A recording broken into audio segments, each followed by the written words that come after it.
Well, good morning. Still morning. Um, I figured I'd come in here for a little bit this morning. I was just prepping for tonight. Just say a quick hello to people in chat. Hey, Jeff, how are you? Exploring Harley, Senior Spook Fest, The Watchmen, Tony and Michael. How y'all doing? Cheryl as well. She had to go. It's 1 a.m. where she is, and apparently they have high winds. And hey, Bud Files, how are you? So as I was quickly saying there, I'm just prepping for tonight. Tonight I will be in Milton for their cultural days, and I will be holding a paranormal educational session, if you will, for the lovely people of Milton, whoever comes out tonight. If you're in the area, pop on over. Victoria Park,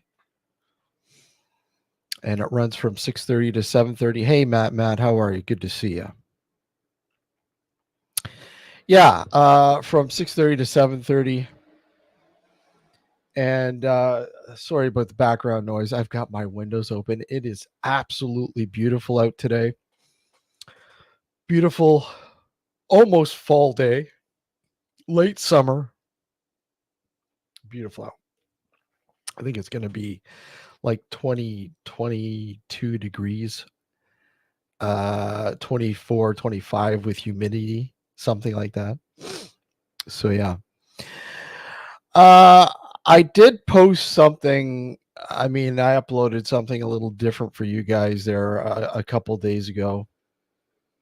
A little exploration of mine that I went on, and literally it's something that basically I've used to trail run, and an intriguing little area. I don't want to say in the middle of nowhere, but it's not in the middle of nowhere. It's nestled in a valley with a very extremely small little town close by.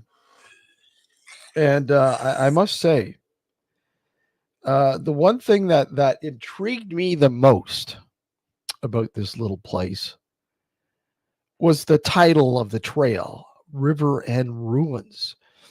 And I remember looking into it, going, ruins. I am intrigued. I must know more about these ruins.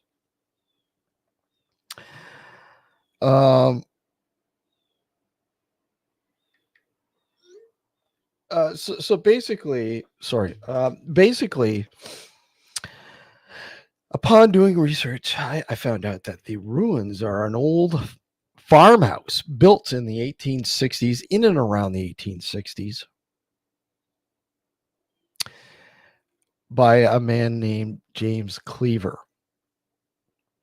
And rumor has it that it burnt down or was destroyed by fire in the 1920s. Now, as far as I know, that's not verified, but however it went, because I mean, when I first started going there, the remains of the house, what was left, yeah, there was no char marks in the wood or anything like that that would indicate that there was a fire, but there was nothing in behind. I mean, the back wall of this facade was completely gone, crumbled and fell down the valley.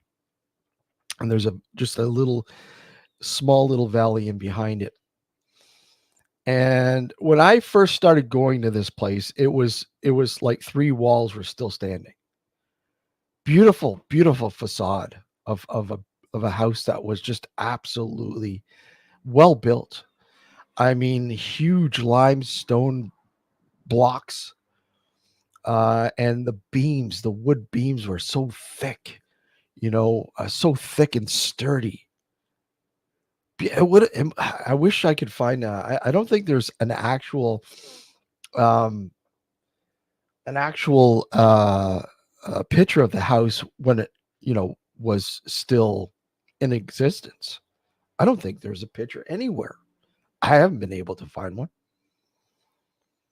But and when you walked up to this, facade, the ruins in the beginning, there was the doorway, and the doorway was huge. It was tall because James Cleaver was, I believe, like 6 foot, 6 foot something. He was a tall man. So he built this house, and the archway, the doorway was huge. It was tall, and I used to think to myself, walking up to this doorway, and there was like a little path that led up to it, and you saw it in the video. What was left of the ruins? Of course, the doorway's gone now. That wall, all the walls except for like the kind of corner pillar fronts, and the front part of the side of the building are still there, still standing, but barely. It's not going to be long before it's completely gone. Weathered, and how it fell, how it collapsed, I don't know. It gave way after so many years, you know. But you know, over a hundred. What? Let's see, to 100, and let's see. Oh my God, 180 years. 100, yeah, 180 years. Yeah, no, yeah, almost 180 years of age, and well, not 180. Sorry, 160. 160. So sorry, something like that. 160, something like that. Anyways, it's old. It was old. It is old. But it's really too bad.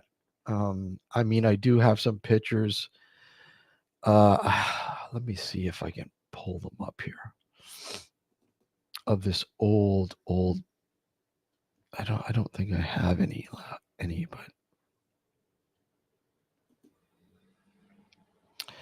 just bear with me, guys. I'm gonna see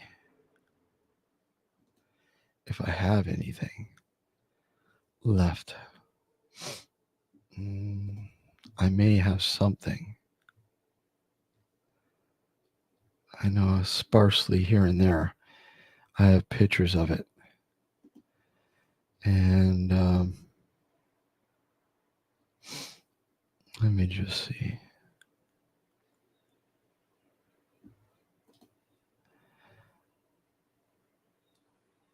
Where are we? And it's really a shame because even, when I first started going there, like I said, it was a beautiful facade, but unfortunately, oh, here we go. Here we go. And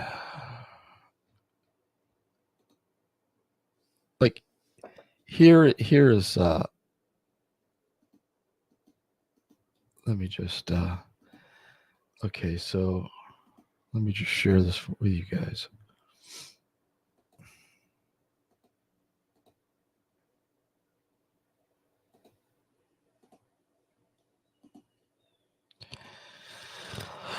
Okay, let's see. All right, so here's the front facade, and as you can see, the stones and the front windows. This is no longer standing. This is gone. This part, and there's like a side wall right here that ran along the one side of the house. I believe there was probably some sort of storage area in there on the other side, but there's nothing there left, or there wasn't anything back there. But you kind of see like like a metal sort of um, something metal there, indicate that there might have been like some sort of awning that might have came across the front of the house, perhaps. Maybe an addition later on. Again, there's the front. And here's into the door. I believe is. Oh, sorry, this is not the doorway. Do I get a? Here's the doorway here. And again, this is all gone. This doorway is all gone. And then again, you have a doorway on the other side. That that's all gone except for to the left of it is still standing. But as you can see, there was like a subfloor. And let's see. And again, there's the back, and as you can see, the back is like all crumbled. There's like all that's gone. It's all gone now, all gone. And there's like a window in the subfloor underneath the main floor. He built, I guess, a window there as well. But this thing was massive. And there's inside from the front, from the doorway. And that's the inside. As you can see, there's like a chimney there, right in the middle.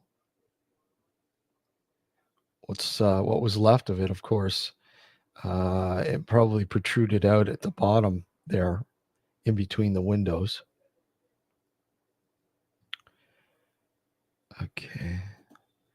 And again, there's just a beam from the front door, just some graffiti carved in. And there's me, just sitting in the doorway. And this was years ago. These pictures were probably taken, and that's it. Beautiful house, and it's really, really, really, really, really, really, really tough to see something like that completely disintegrate. Now, as you can see, hold on, let me just get rid of that, and let me just pull up what's left of it. I don't even think I have an old hiking video.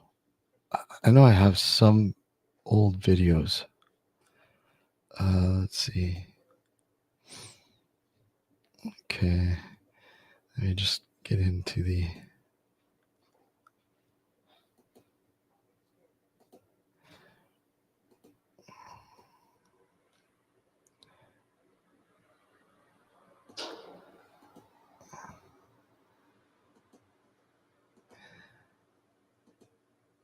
Okay, where are we?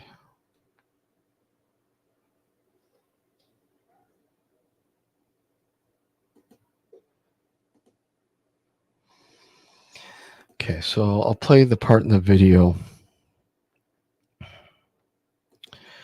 that what you'll see what's left. What's left of the building now. Let's see. And this is what's left. And literally kills it, canopies it.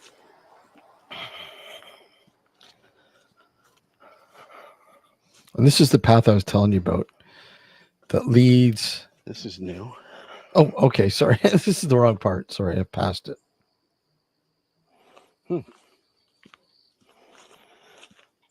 This is different. Here we go. This is the path leading up to the house again. Again, when I first started coming here, pretty much the full facade was still there. And as you can tell, that's all that's left. Much of what was left, like the doorways all gone, the walls are pretty much all crumbled. I mean, there used to be a wall here, as you can see, the wall turning there, and that used to be there. The doorway was just right about there. And the only thing that was really missing, obviously, was the floor, the second floor, and the roof had already been gone. And the back wall. There was no back wall. But now that all that remains is just pretty much the pillar areas, the corner areas. which is sad. You can't even walk in there anymore because this is the problem.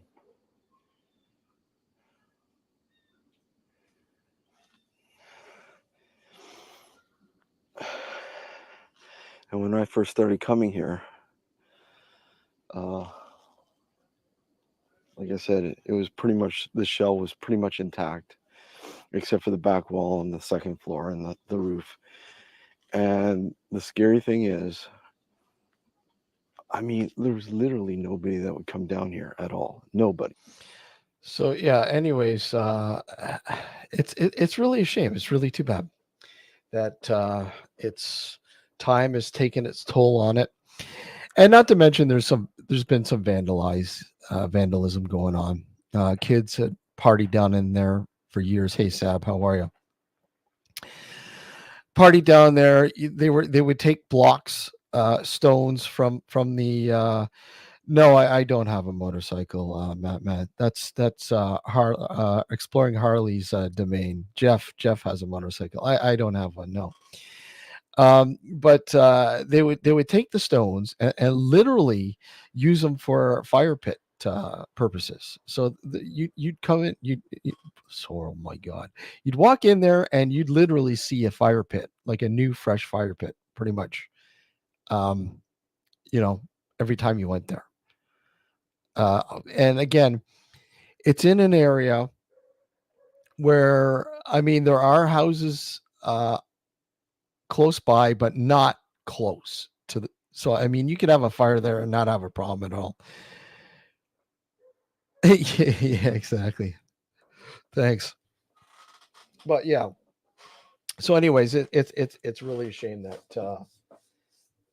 the house is pretty much gone. But there are a lot of places like that here. A lot of old farmhouses, a lot of old grist mills, and so on that are literally shells, abandoned for years. Fire destroyed them, and they just left them. Another one that was, a regular haunt, if you will, was a place called the German Mill. And I don't have any pictures right now of that, but that place again is another really interesting place that houses some interesting vibes. The vibes. It's always about the vibes. Anyways, I'm not going to veer off there. So, anyways, all that, what I was talking about earlier, going to be in Milton tonight doing an paranormal educational session.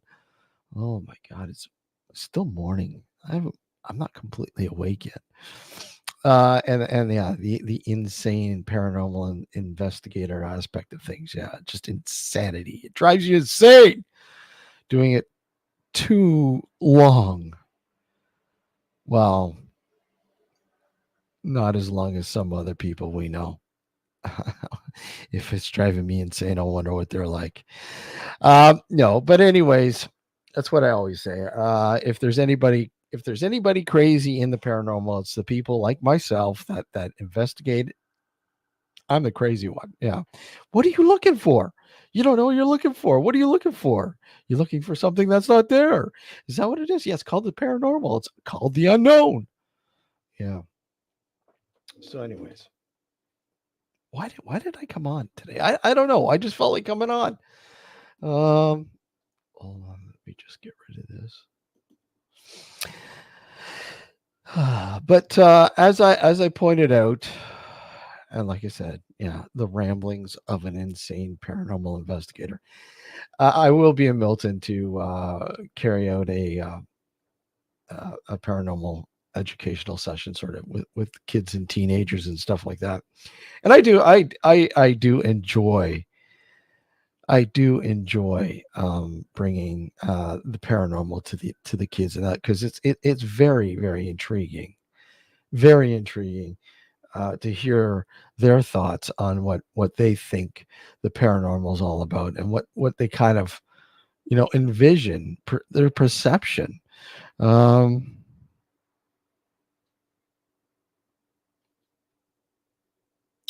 cool, Sab. Cool. Hey, Urbexy, how are you? And I going into schools and talking about this to the kids. I mean, there are some really intelligent kids out there. I mean, they're all intelligent, but I mean, some are more, I don't know, in tune to things than others. And it's really fascinating to hear their take, um, on the paranormal and their thoughts on what it might be, and their envision of what it's like to investigate the unknown. And we're talking about getting down to the nitty gritty with science, science, scientific terminology, even. Oh yeah, absolutely. Absolutely switched on. And, so it's quite fascinating to hear their thoughts on what they believe the paranormal to be, or what they envision it as, you know. And so, like I said, some of them will ask you some really, really intelligent questions. I mean, questions that, even to date, science is unable to answer, through our current understanding of the scenario. But I mean, through theory, we can theorize, obviously, as to what things might be, and many have done. Many have exploited the theories of things, and in fact, the current status of how many investigate the paranormal. Uh, you know, are they really approaching it the right way? I don't think so. I think it's clogged down by this sort of landscape of tools that people believe will give you the answers. And I really don't believe that. I really don't believe that a lot of these, you know, and again, a lot of these things that people buy, invest money. I mean, literally hundreds, if not thousands of dollars on these parlor tricks. Go ahead, Sab, go ahead. And literally,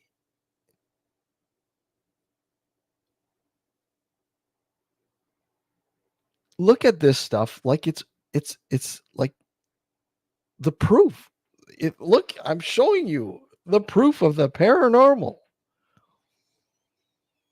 And without actually investigating or critiquing or criticizing or peer reviewing what's being found. I mean, these ghost box, spirit boxes, and all that kind of stuff are a prime example. People sit there, and literally the direction of the investigation is driven by what's being said by that box. And the people are sitting there going, "Oh my God, look at, okay, your name, what? Gary? What? Oh, Gary, can you say that again?" And realistically, is there even a fucking Gary there? Probably not. Probably not.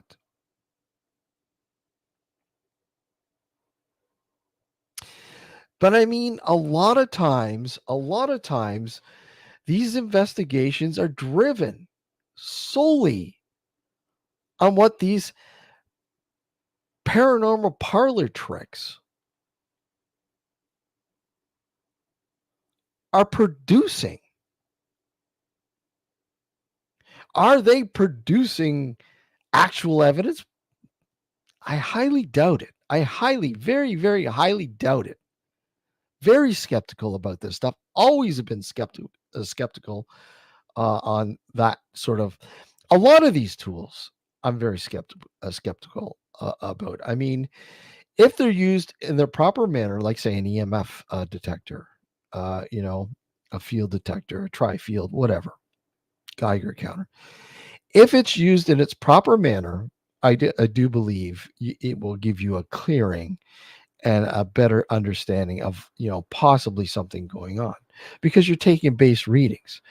These fucking ghost boxes and spirit boxes, where's your fucking proof? Honestly, there is no proof. These things aren't decisive. They're not the end all be all, but yet people shove the crap down your throat and make you think it's real. Or at least to their minds, it is real, and it shouldn't be. I mean, you shouldn't base your investigation on these tools. You shouldn't. I mean, sure, bring them in, and very, very inquisitive as to what might be going off. But you know what? If anything, use those ghost boxes or spirit boxes in a Faraday cage. Use them in a Faraday cage and see what happens. A lot of people don't do that because then those radio waves are non-existent.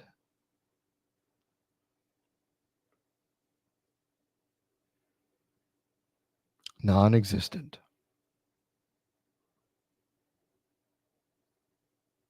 Because the radio waves can't get through that Faraday cage. So then use a spirit box then. Use that ghost box. Use that whatever you want to use. Use it in a controlled environment. And then let's see what's going on. Then let's see what's going on, if anything. If you start to get something there, then we look at it a little bit more seriously. The possibility. Or is it just a fucking mechanism, a setting in that fucking box or whatever the fuck you're using? Is it just something to trick you into believing that you're getting something real? Real. Exactly. The prices are absolutely outlandish. Outlandish. Some of these tools are a joke. You're paying. I get that they're not mass produced, and it literally costs them a lot to build these things. Therefore, they're going. Yeah, exactly. A marketing gadget. And that's what it is. Especially, these people whose faces are out there in the paranormal, are popular and everything else. They decide to design something, and of course, people go ape shit for it because, oh my god, because he's using it, it's got to be real. Nope, no, it's I'm getting money from this. Woohoo! I'm getting rich. That's what it is. Putting their name on something, and if they design it, more money for them. If they help a designer by putting their name on it, of course they get a cut of it. They're still making money off it. And that's what it is. It's money making. Money making. It's like any gadget in this world. It's exactly what it is. It's a gadget. And a lot of them they have to list it as entertainment purposes only. Entertainment. This is entertainment.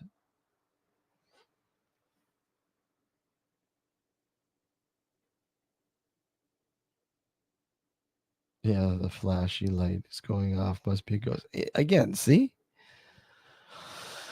There's a reason why that light is flashing. There's a reason why. Maybe the batteries are dying, or maybe there's a loose wiring.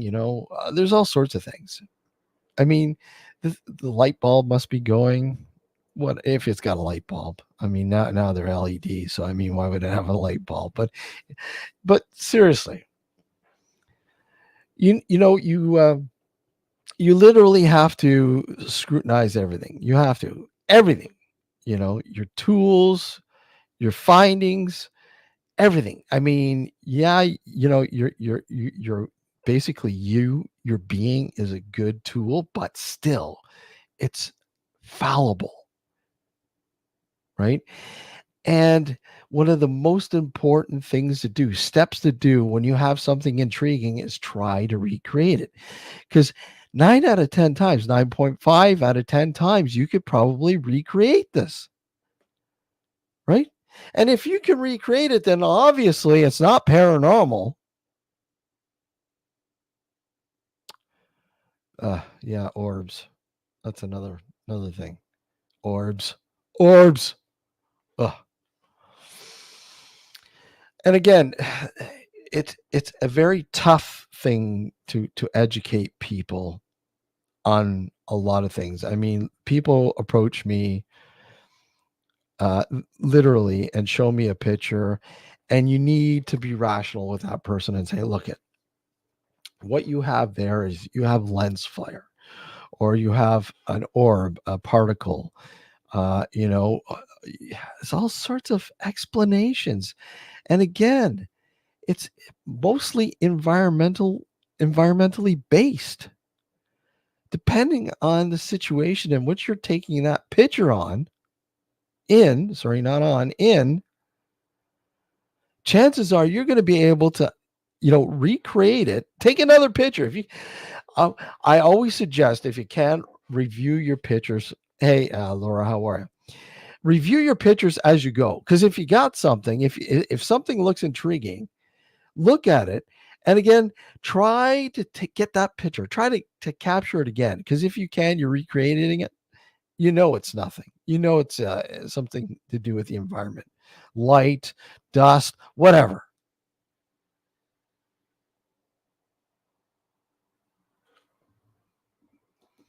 But I mean, that's the main thing. I nowadays things are just. Oh, I shouldn't say nowadays. It's been for a long time that people have been running rampant and wild with the paranormal. I mean, it's highly exploited and has been exploited for years.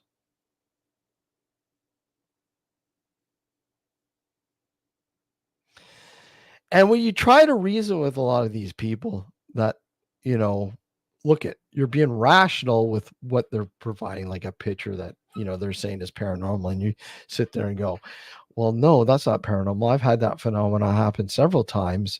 It is this. And then you give them a comparison, and they're like, no, no, no, no, no. You're just trying to be a bully. No, I'm not trying to be a bully. I'm trying to rationalize. I'm trying to educate people into knowing the difference between realism and the paranormal. People don't have that buffer zone. They automatically, wholeheartedly think it's paranormal. Hey, Juliara, how are you? And you need to get rid of that. You really do. You just do. I mean, you just do. It's how many times do we need to say this?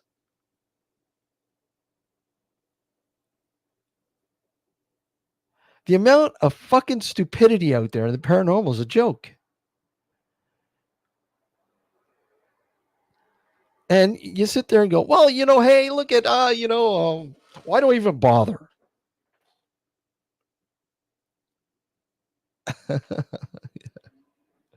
uh, you know, why do you bother? Why do you bother? You're not getting through a lot of these thick skulls. And that's the problem. These thick skulls, they have an alternative motive, ulterior motive, money, fame, you know? They see dollar signs or something because people buy into this because there is no regulation in the paranormal. And like I say all the time, it's like the friggin' Wild West.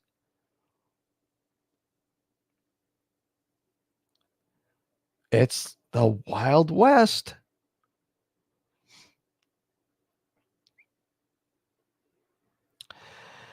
And when you approach people too, or when you out people, when you debunk them and you out them in front of a large audience or whatever else, I don't know about you, but I think it can go both ways. Well, I know it could go both ways. Hey, Ween, how are you? Exactly, Ween. you know, it's like this. It's like you bring all this attention to a particular person who is throwing out crap, faking it, or swearing by what they're providing as a proof of the paranormal, or whatever evidence, if you will.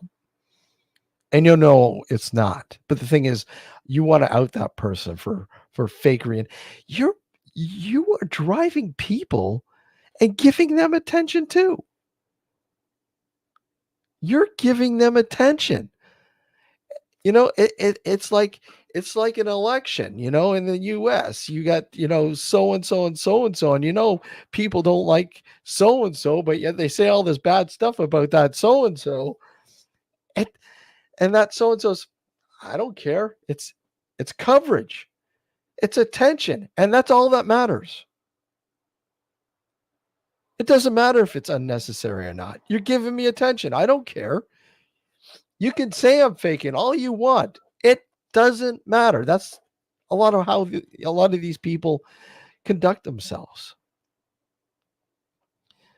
And then the people who surround that person, start attacking the debunkers and calling them bullies and mean and everything else. You just can't win. You can't. And that's why I do believe educating people when they're young, young people who are looking to do this, educate them on the right way on how to investigate or look at the paranormal. That's the best thing, And right now, their education are these TV shows and these fucking shows on YouTube and social media. That's their education, a lot of them. It's like when we were kids and growing up and watching wrestling on TV, we believed that shit. We thought it was real. Or when you're a kid with, Santa Claus or the Easter rabbit, bunny rabbit, whatever. I'm going to get money. I'm going to get toys. If I'm not good, I'm going to get a fucking lump of coal.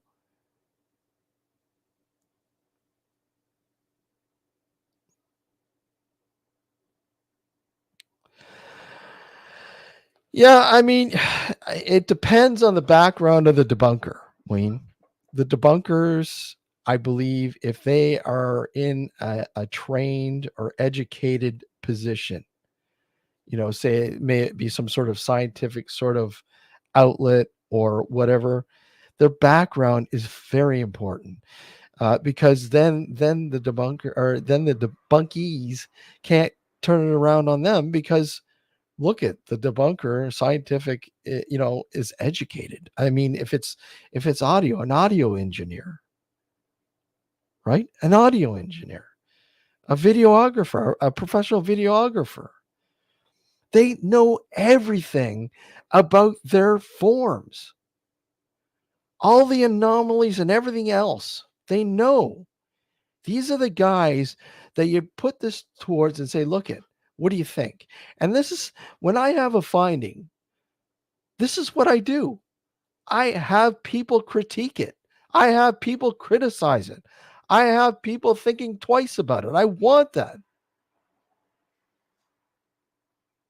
I don't like calling it evidence. I don't like calling it evidence or proof. I call it a finding. It's a finding. It's a rather interesting finding. I can't explain. I can't recreate. You tell me what you think, right? You tell me what you think. I want to know what you think. Because you have a background in this, you're educated, you know everything about this. You tell me. You are an expert on this particular medium. You tell me. Tell me what you think. Tell me what you think. Right? And then if they come back and debunk it, then fine. I wholeheartedly believe it then. I believe that if they're able to pick at it and say, okay, look at, this is what this is. It's a phenomenon called blah, blah, blah.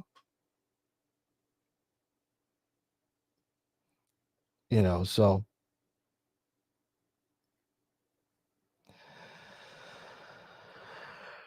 Well, yeah. What backgrounds do the likes of the let's but that's the thing, right? That's the thing.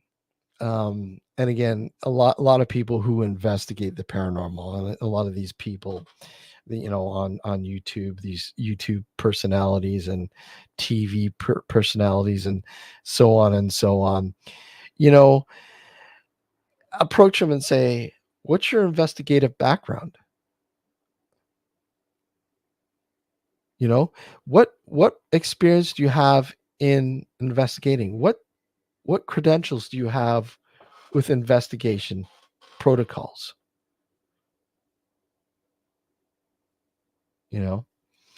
I highly suggest somebody going out there and taking investigative courses. It doesn't matter what it is, crime, whatever. Investigative protocols, I believe, are very important because honestly, it shows you how to approach and how to really authentically investigate an issue, an aspect, and in this case, the paranormal. The collection of evidence. And again, is it evidence? I won't call it evidence, findings. The collection of findings, proper collection. These people are just going out with a fucking recorder and hey, are you here with me? Can you say something to it? And then their spirit talk or spirit box goes off. My name is Kenny. Oh, Kenny, can you do that again, Kenny? Kenny, what's your last name? Sorry, Laurie, I just noticed that he said Kenny in chat. No, I didn't. Not that Kenny, just making the name up. But this is what I mean. Again, these parlor tools, paranormal parlor tools, are brought in, and they conduct the direction of an investigation.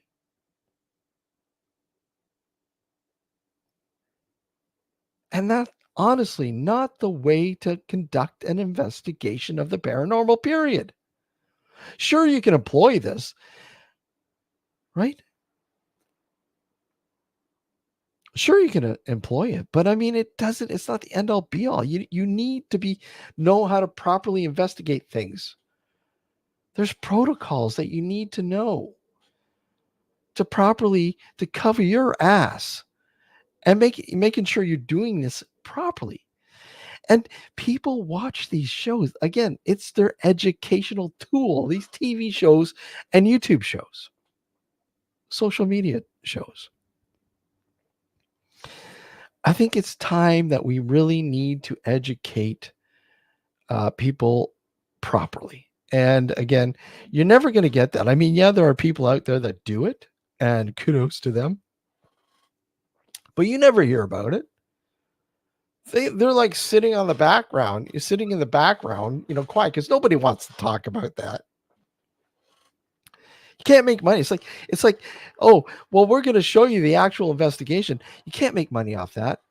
I don't want people sitting there and watching 3 or 4 hours of nonsense, because that's what a paranormal investigation's like, right? Sitting there like a dumbass in the dark.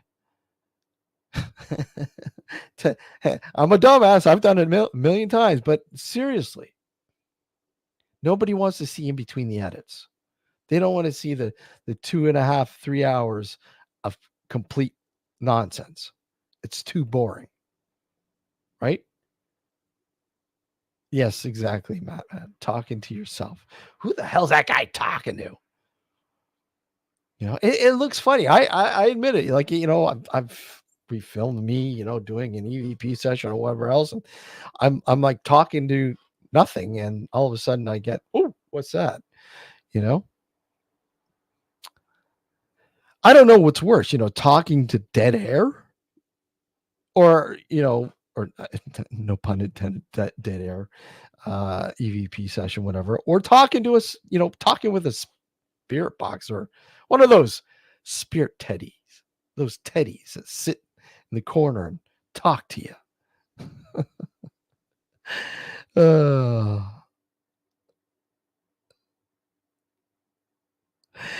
Yeah, Wayne, it's a joke. It really is. I have a hard time watching a lot of the stuff that's put on YouTube. I really do. A lot of local groups here. I've been highly critical of in the past, and rightfully so, because I mean, you're presenting something, and it looks ludicrous. It just looks horrendous. It's like there's a local group here that they posted a picture of a private home investigation. Number one, it's a private investigation. I would not share it on YouTube. And I'm sure the homeowner, no matter what, would not want you to share it regardless. Maybe they got the permission, but then it's not private anymore. You've been given permission to share. But I know there's a lot of people, when you do a home investigation, they ask that you don't share any of the information. Rightfully so. And I never do. I don't like sharing information on a private investigation, you know, but these people went into a home and they're sitting in the fucking basement and they're going, oh my God, just set the energy in here. There's a malevolent presence here. And oh my God, this place is, it's very, very demonic. And I'm like, wow. So you're going to tell the homeowner that they have demons in there? Do you know what you're going to do? The type of trauma you're going to give these people? They live there. You don't. You were in there for one fucking investigation for a couple hours, and you want to tell them they got demons in their home? Are you fucking insane? Yeah, insane. Retarded. I want to say retarded. The stigma and the after effects, the residual effects of telling somebody, a homeowner, that they possibly have some sort of demonic, malevolent presence in their home. I mean, what do you think they're going to do? I mean, some people are so afraid as it is, and you heighten that fright a million times, a millionfold, and you're scot free. You're clear. Oh, I did my job. I fucking scared the shit out of them. And that's what a lot of these people do. Hey, John, how are you?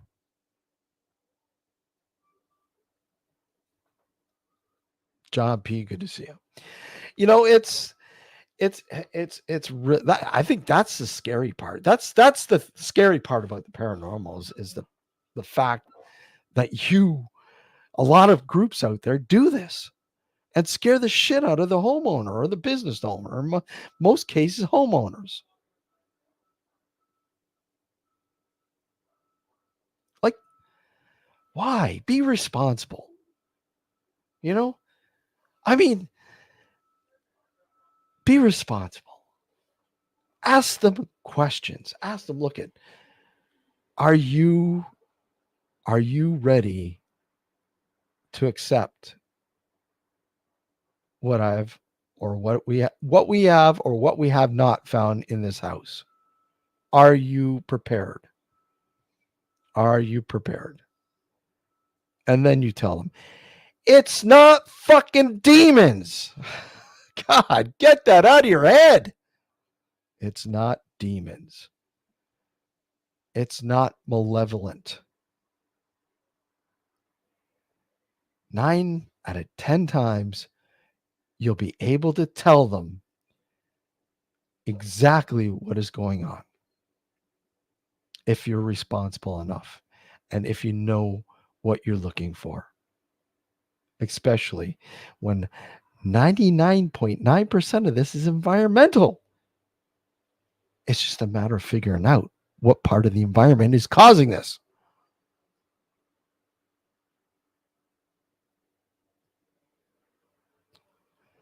You know, and that's the problem. I mean, when I first began, the grassroots movement of the paranormal was still the main the main thing to do. You document everything. You go in, you take base readings of every room. You visually document each room. Have a guy go around. Hey Barry, how are you? Good to see you. Always good to see you. Um, I have I'm going to grab you a couple bags of the cheddar jalapeno. I saw them actually. So I got a couple big bags. I'll probably pick them up and send them your way, buddy. Um, it's document each area of the house or wherever location visually. So you have reference. You have reference to where everything is when something happens. Something happens, a picture that needs to be uh analyzed. The video, go back to the video and document. Okay, hey, look, it moved. Did somebody in the house move this? Okay, how did it move? You know, reference. You need reference. You need reference. Spikes. Spikes. You need to document spikes. People don't do that anymore. Document it. Write it down. Write it down. I had a spike, temperature spike, an EMF spike, whatever. Write it down.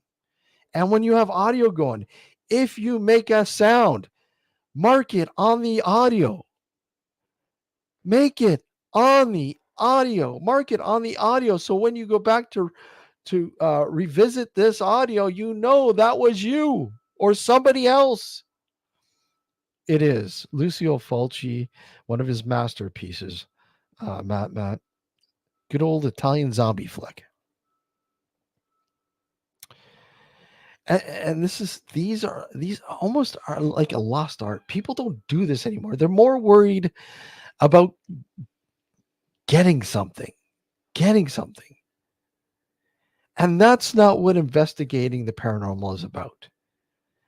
Responsibly investigating the paranormal is to try to explain everything within your environment through these methods. Not putting a spirit box in the middle of the room and an obelisk beside it and a recorder here and a K2 so they can interact with each other and totally nullify each other. How do you call any of that evidence? It's not. It's ridiculous.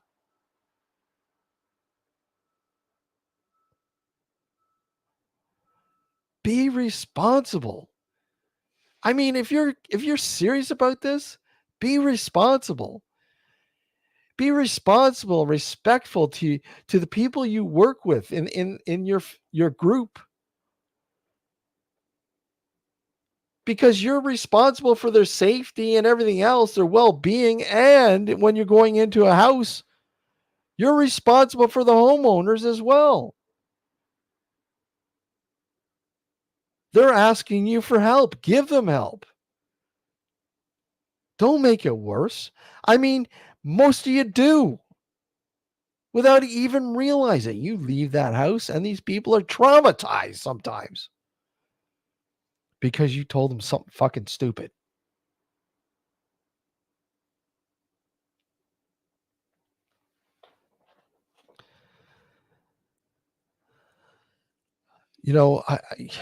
And again, it all goes with properly learning how to investigate, how to properly document a location. Everything needs to be written down. If you've got a security cams, CCTV, digital, whatever, night vision, blah blah blah. You have cameras in there. Keep logs. Right? Keep logs. Hey B, how are you? Are people watching? Do you have somebody watching the monitors for any anomalies in the house or wherever? If so, document it. The time, what you think is happening, and what you see, blah blah blah, in what room, blah blah. Wherever the camera is camera 2, camera 3, camera 4. It's in the upper left, bedroom or whatever. Document it right. Be responsible. Be responsible. And there's just way too much irresponsibility out there right now. Just way too much.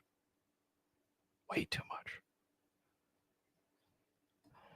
All right, I'm gonna open this up. I guess I'll open this up a bit if anybody wants to pop on in and sort of add to my rant, or yeah, along those lines. But here you go. All right. Again, if you want to add to the rant, by all means.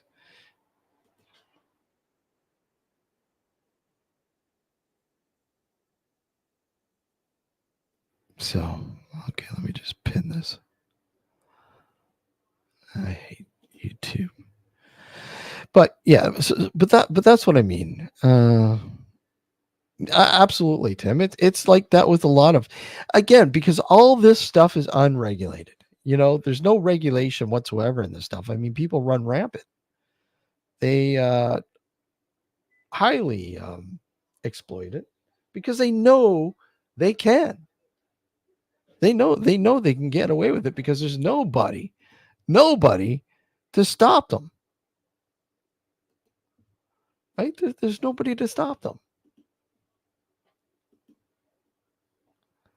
Nobody.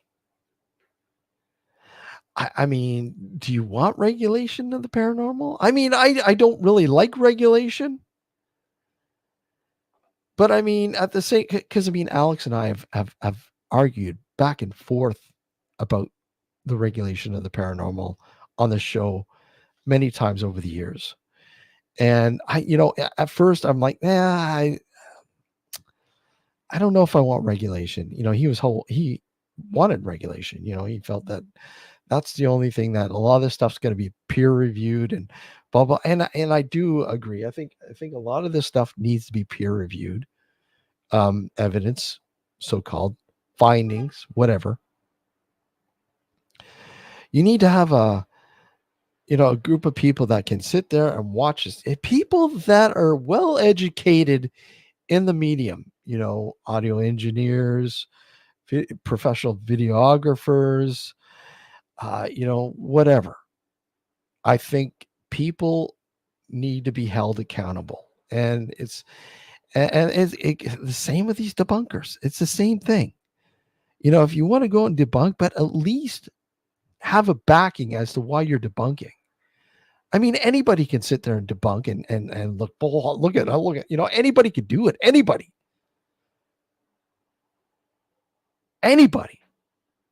And I'm not bashing debunkers. Don't get me wrong. I love it when people debunk stuff. But at the same time, have a background so you can back yourself. You can't regulate the unknown, B, and that's the thing. You can't regulate it, but you can regulate the people who are investigating it. You can regulate what they're providing and producing as so-called evidence, because there is no evidence, and peer review, criticizing, critiquing. I mean, these things are things that need to be put in place, I think. But you can't regulate the unknown, and that's what I mean. That's another thing. I mean, people are saying they're experts. They're experts, certified ghost hunters. Who certified the certifier? you know, how are you an expert in the unknown? What makes you an expert if science doesn't even know what's going on? What makes you an expert? But no, it's regulating the people involved in this vast community, if you will, the people that investigate the paranormal, and the people who provide things on social media and TV and blah blah blah, you know and say, oh yeah, look, I got proof of the paranormal, look at this, I've got it, and it's not. But then people will buy into this stuff. But no, you can't regulate the unknown. You can't. No, absolutely not. Right? You can't.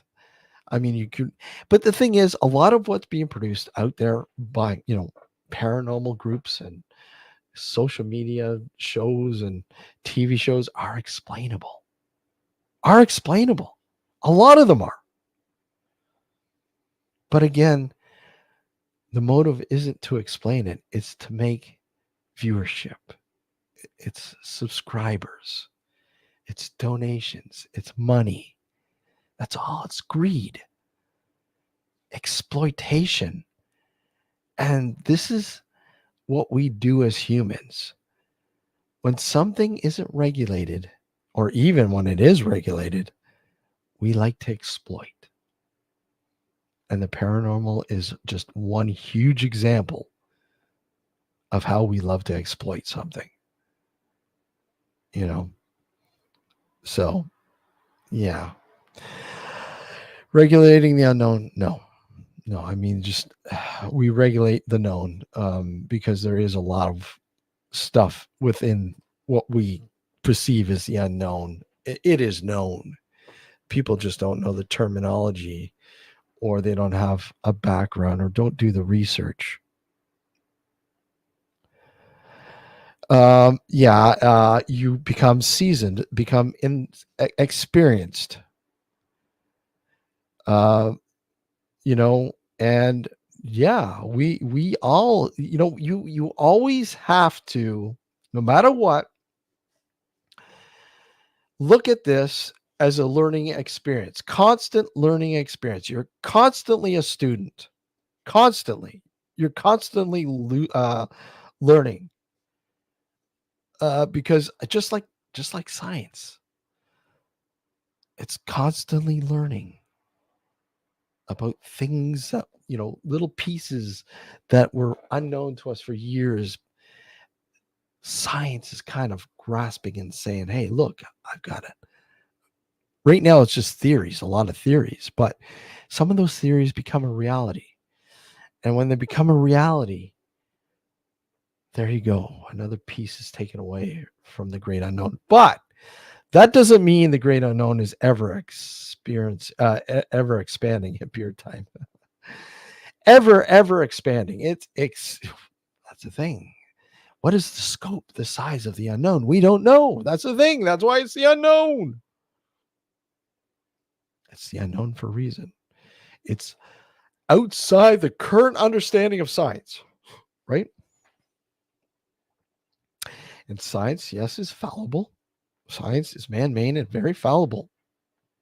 It doesn't mean it's the end all be all. There are plenty of times when science has been fallible over the years. Theories, relativity of time and space, you name it. Things have been, altered because our ever evolving learning experience.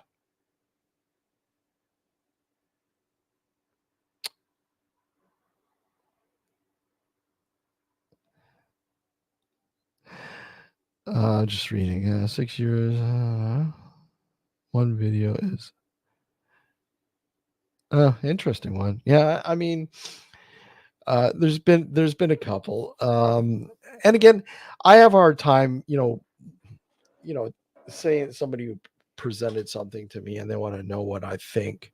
It's kind of hard for me because I wasn't in that situation. I wasn't there when it happened. The picture was taken, and so on and so on. So when I'm reviewing somebody else's work, I always like to say, hey, look at, do you have the extended piece of that video? Do you have, if it's a picture, do you have before and after, or more shots of this particular area? Things that you can sort of base and compare, and say, hey, okay, look at, quite possibly be that, because essentially, me not being in that environment, it's kind of hard. It's kind of hard for anybody to fully understand the scope of what you're being presented, other than through your experience and through your knowledge of all the different anomalies that you've experienced over the years in terms of whatever medium they're presenting to you, like maybe a video or photo or audio or whatever. Right now, I think the most authentic area of research, I do believe, is audio right now. And again, we go back down to EVPs. A lot of understanding. It's really hard to understand where these EVPs are coming from. And again, I think we need to change our views or our theories and thoughts as to where these are coming from. People, it's from the other side. Clearly, it's from the other side. I mean, we don't know what the other side is. So how do we know that's coming from the other side? We don't know that. But what we do know is it doesn't make sense, especially when you're collecting EVPs in a controlled environment. It doesn't make sense, right? So, I mean, you look at our full understanding of the possibility and theories. Okay, is there?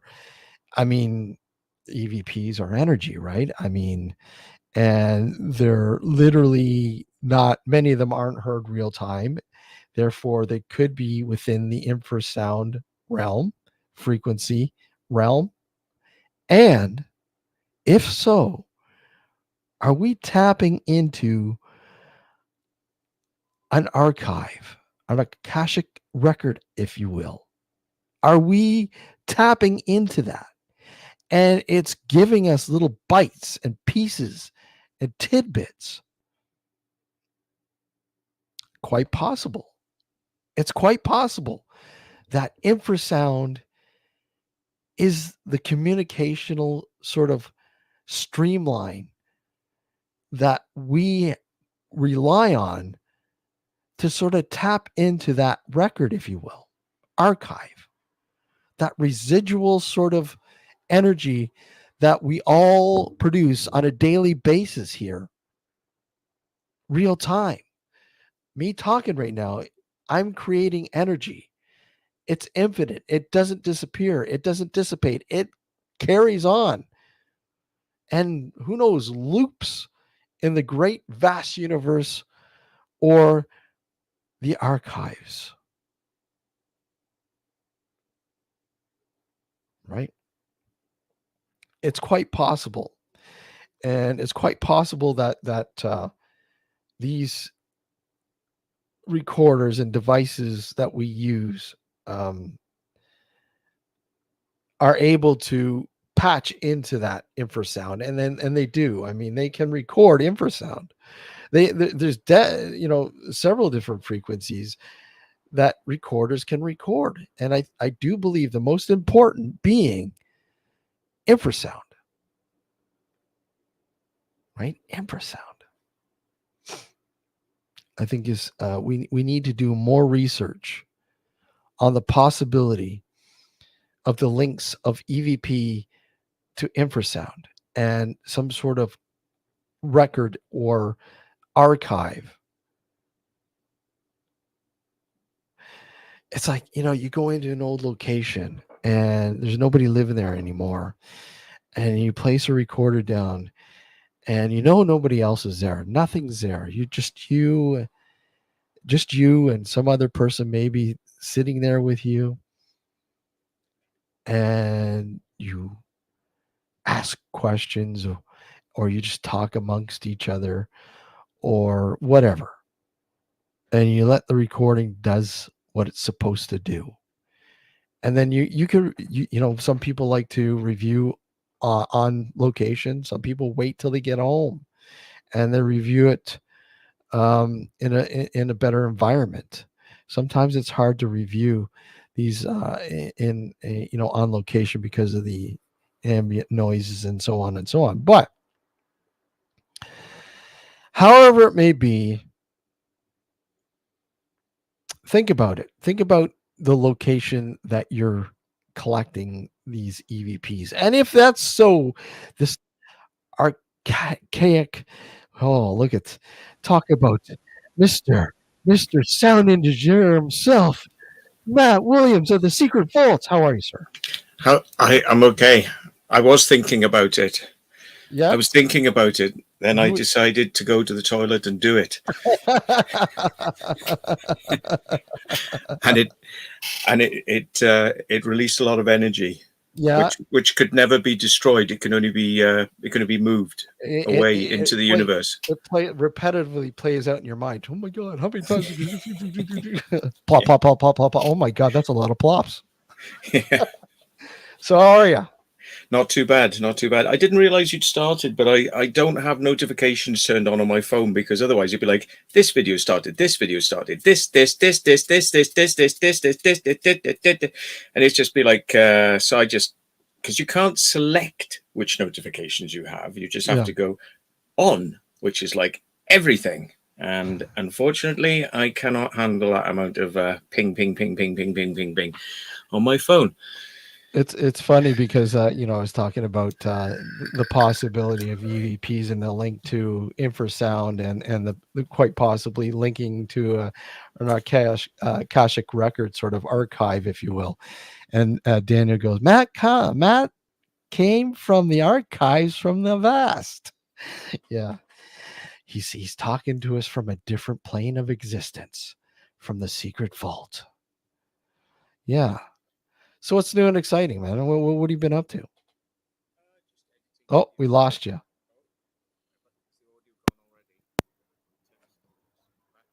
Nope, still nothing. I'll just make a few pulls. How's that? Yeah, hear you now. Okay, sorry about that. That's fine. I am going to literally take it off and get the Dremel in there and clean it out. And yeah. What have I been up to?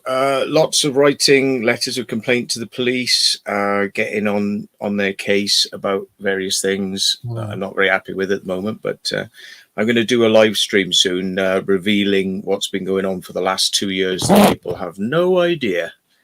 So yeah, it'd be interesting. Yeah. What later on today?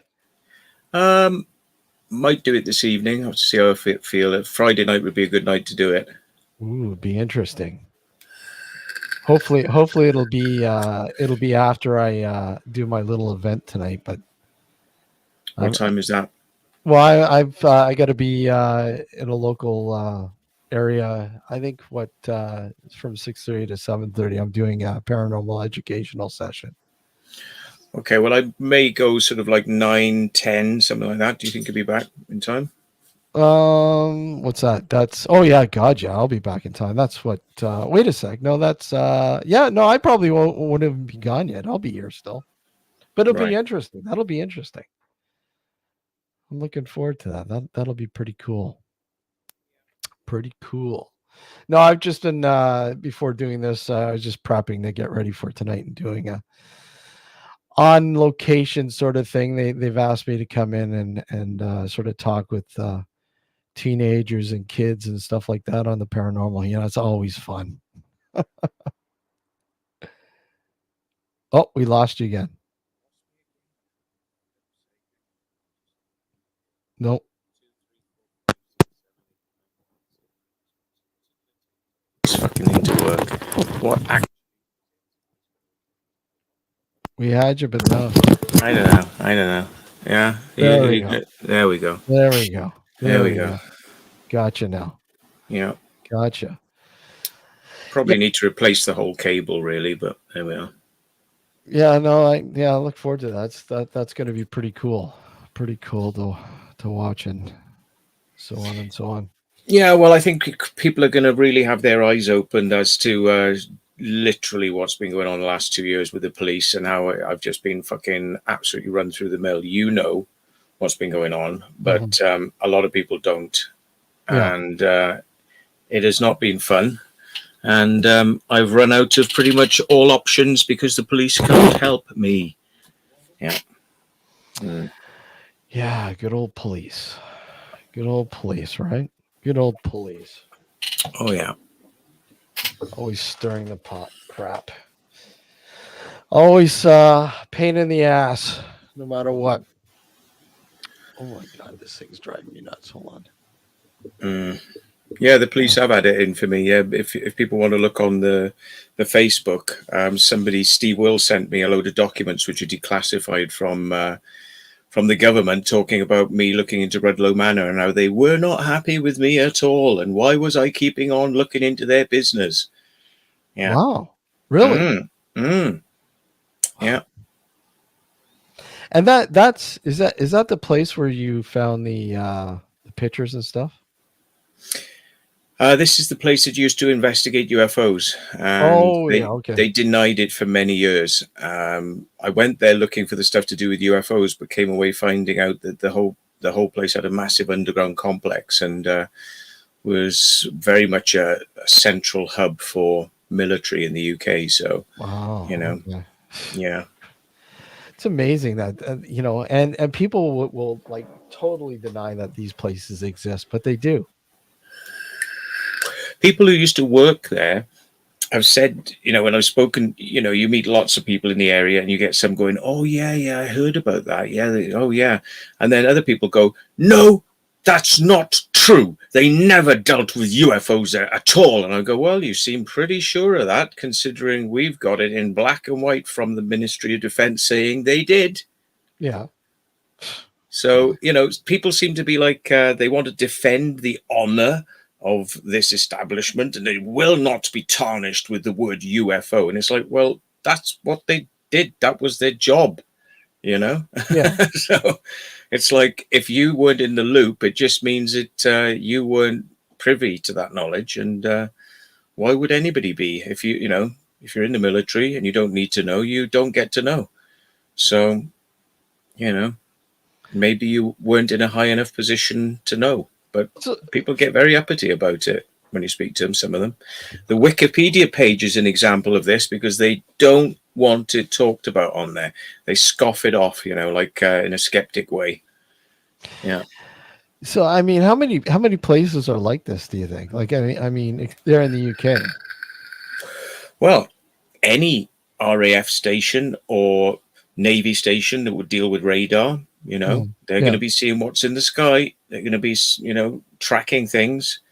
So they're all going to probably at some point or another have seen something on a screen, which they can't explain, going really fast or performing, maneuvers that would be way beyond the ability for a normal pilot to withstand the G-forces and whatnot.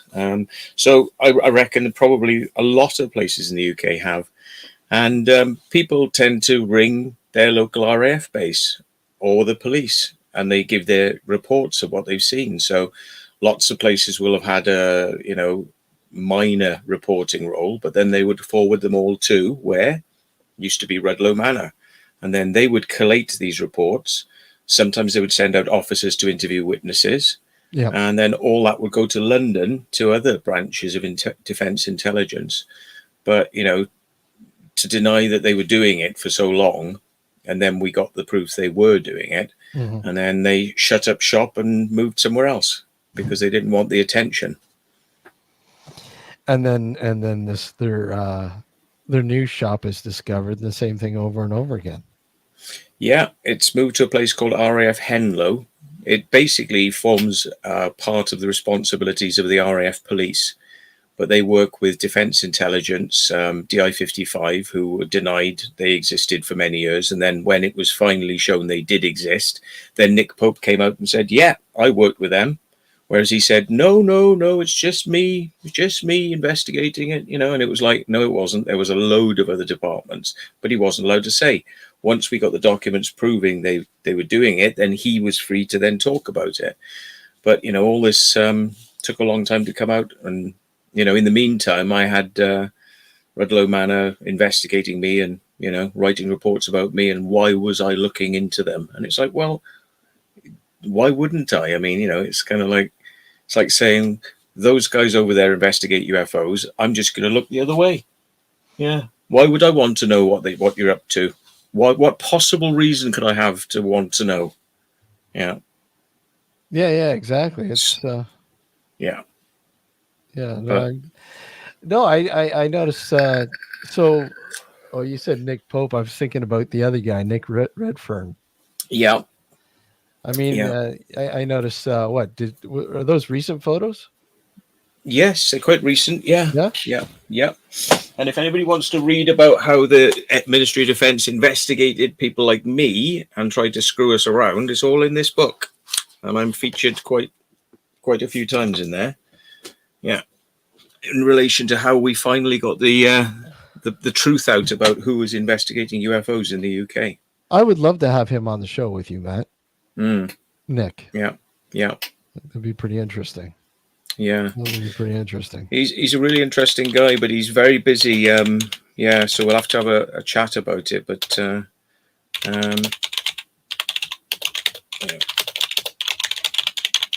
Just yeah, just sent you something in the private. Gotcha. Yeah, Gotcha. yeah. Yeah, gotcha. Yeah. The book is Yeah. called "On the Trail of the Saucer Spies."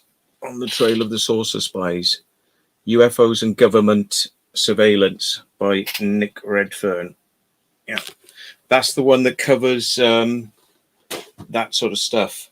But he's written a lot of other books I'm interested to. He does stuff on ghosts, Bigfoot, werewolves, shape shifting, aliens, and another book that I was really interested in called The Bloodline of the Gods, which talks about people like myself who have rhesus negative blood, which means we don't have the monkey in us. The monkey. We don't have the monkey. The monkey is missing. The monkey is missing. Missing. The monkey is missing. Yeah. Yeah. That's okay. I'm gonna have to. And you posted it too. I'm gonna have to look at that book. I can send you over a copy. Oh, I'll send you a copy. Awesome. I have a few here. I'll send you one. Oh, thank you. Yep. No worries. Looks like a very interesting read. Seems like a very interesting read. Yeah. Indeed. What's that?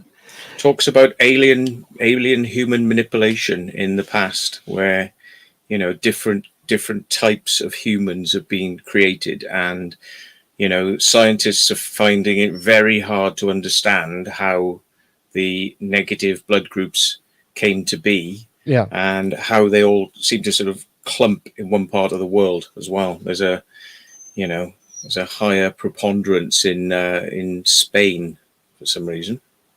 So in Spain, huh? Why Spain? That's weird.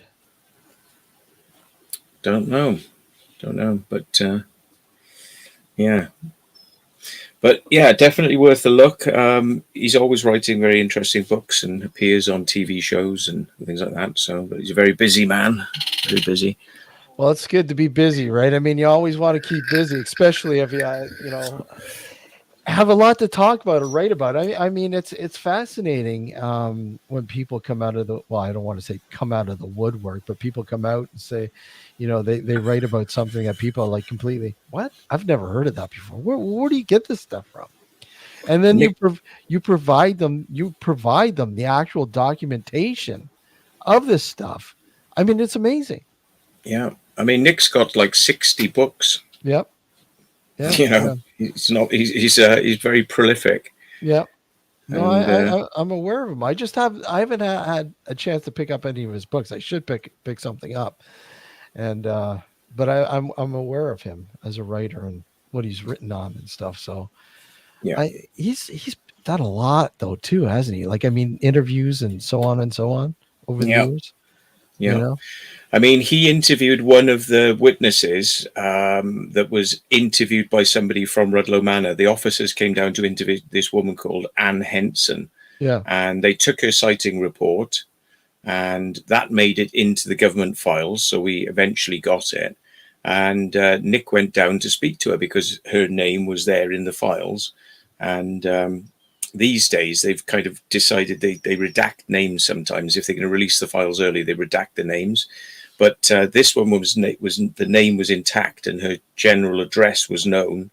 So Nick went down to see her, and she had a slightly different story to tell, because she said, yeah, these guys from the ministry, they came to see me and they took my report, and then they told me under no uncertain terms not to talk about what I'd seen, which is then where you get the kind of like the Men in Black type of scenario. It's like visited by men from the government, take your report, get all weird with you and tell you not to talk about what you've seen. But if they don't know what it is, why don't they want you to talk to anyone else about it?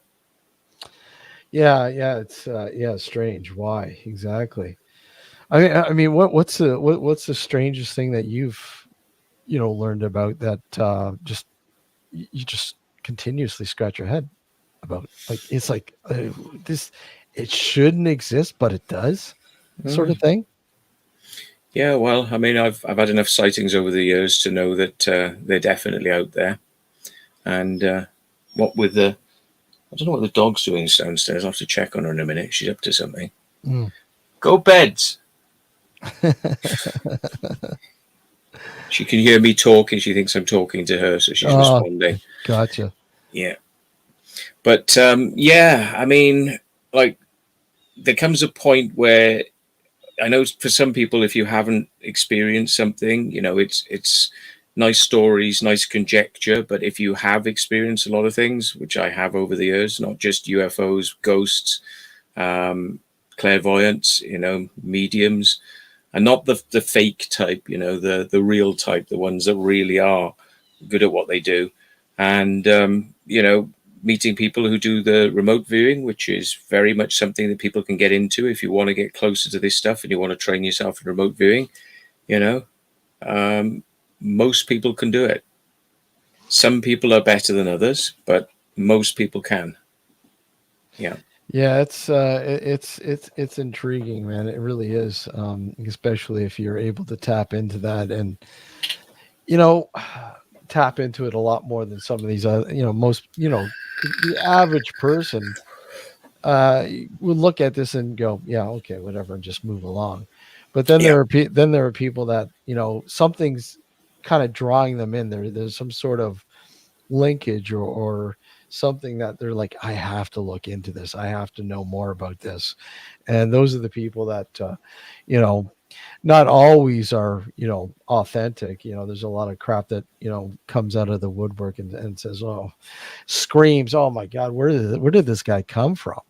Like honestly, what he's sharing is just complete utter bullshit. Where some people are really authentic, and I find not necessarily the quieter ones. They're the ones that are reserved about what they're sharing, more or less. I mean, they do share stuff, but they share it on a reserved sort of level where, okay, I'm telling the people that I think need to know, and the people who are smart enough to understand and know are listening, right?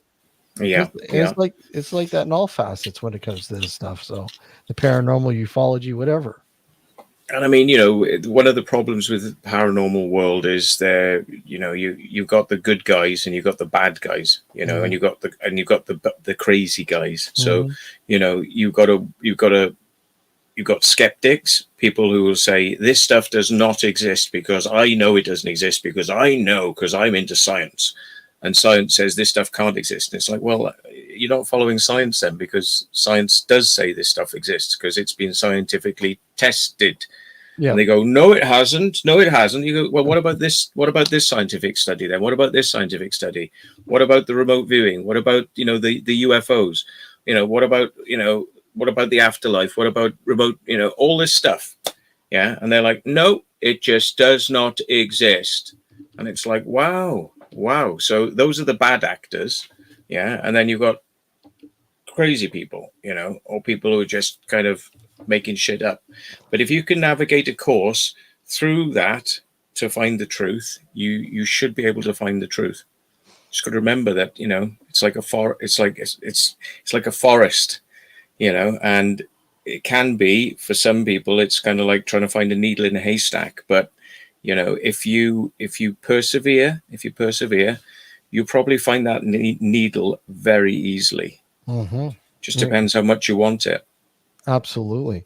And retracing, yes, it's the hard part. It's like, oh, wait a sec. Oh, I remember I got to go this way.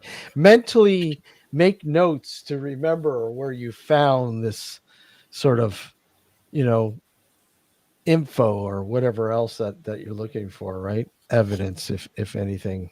It's some people are just like, screw it. I'm not going to bother, right? Most people will, but there's a lot of people are very driven to find out more and to understand more and to share more of what they find. I'm just reading here. I mean, I remember many years ago when I was at school, maybe age 10, and this, I used to get these kind of like periodical magazines and things on the unexplained, and they were full of all these interesting stories, Mhm. and that's the way I dealt with them. It's like, great story, wow, great story. I mean, I could have just been reading like comic books, but I never read comic books. I read things that were kind of, scientific or Mhm. paranormal. I like those sorts of things. But I back then did have a skeptical mind. I thought religion is full of shit. There is no afterlife. This is bollocks. But I Mhm. still like reading the stories because it's like watching a good movie. I Mhm. mean, I know Captain America is fiction, but I'll still watch it. It's great. Yeah. So I used to think, yeah, this is all great stories. I love it, but yeah, I don't know about this. I don't know about this until I started having some weird experiences. And when you've crossed that sort of that into that area, then it's not about whether or not you want to believe. You have no choice but to believe. You know, Exactly. Yeah. and a lot of people are just happy, just sitting back, soaking it in as entertainment. They don't want to make that step. They don't want to make that walk down the road because it's a walk. It's a long walk. But if you don't start today, when will you start? Yeah. And you look at you often hear about comparisons. Yeah, exactly. Swedish. You often hear about comparisons, like comparisons to the paranormal and ufology and you know ghosts or spirits and aliens. I mean, there's always that distinctive comparison between the two, and say, are these ghosts actually aliens? And so on and so on. I mean, what do you think the chances of some of these experiences that people have? They say, spirits or ghosts, but actually are alien in nature. Well, the whole thing of cultural tracking. I mean, people talk about a long time ago. Mhm. Maybe a couple of hundred years ago, people were having experience with fairy folk. Mhm. And they would be drawn in by strange light, and they would maybe go into, you know, walk away from their house and go to a clearing or whatever and meet the fairy folk. And the fairy folk would sometimes take them away to a mystical place and then return them. And sometimes there'd be time loss, Yeah. or the person might think they've been there for a very long time and they come back and no time's passed. Things like that. But with cultural tracking, it seems like the fairy folk and that sort of stuff has changed now into aliens. So is it that the way society progresses from horses and carts and wood fires to electric fires and Yeah. mobile phones and rocket ships and aircraft, and then the fairies also upgrade and become technological, and you know so it's kind of interesting. I mean, people were seeing UFOs a long time ago, but Long time there ago. has been Yeah. this theory of cultural tracking, they call it, which is kind of interesting. But one thing that's always stayed the same is always people have been contacting ghosts and spirits, and that has been around for a very long time. you know Yeah. I mean, I look at some of the early sort of techniques, and then I always found obviously people like Edison and the thought of his the phone to the dead. Did he ever make one? He probably had a prototype of sorts that he had made. And the one thing I always found fascinating was when people started to use reel to reel, the method of taking a reel to reel recorder out into the field and using it to try to kind of make contact with the dead, if you will. Back then our understanding was that perhaps we're making contact with the dead. But I mean, do you think it is that's it, Matt? Do you think it is we're making contact with the dead, or do you think we're patching into some sort of archaic record? Akashic record, or perhaps a different plane of existence, a parallel universe, or whatever else.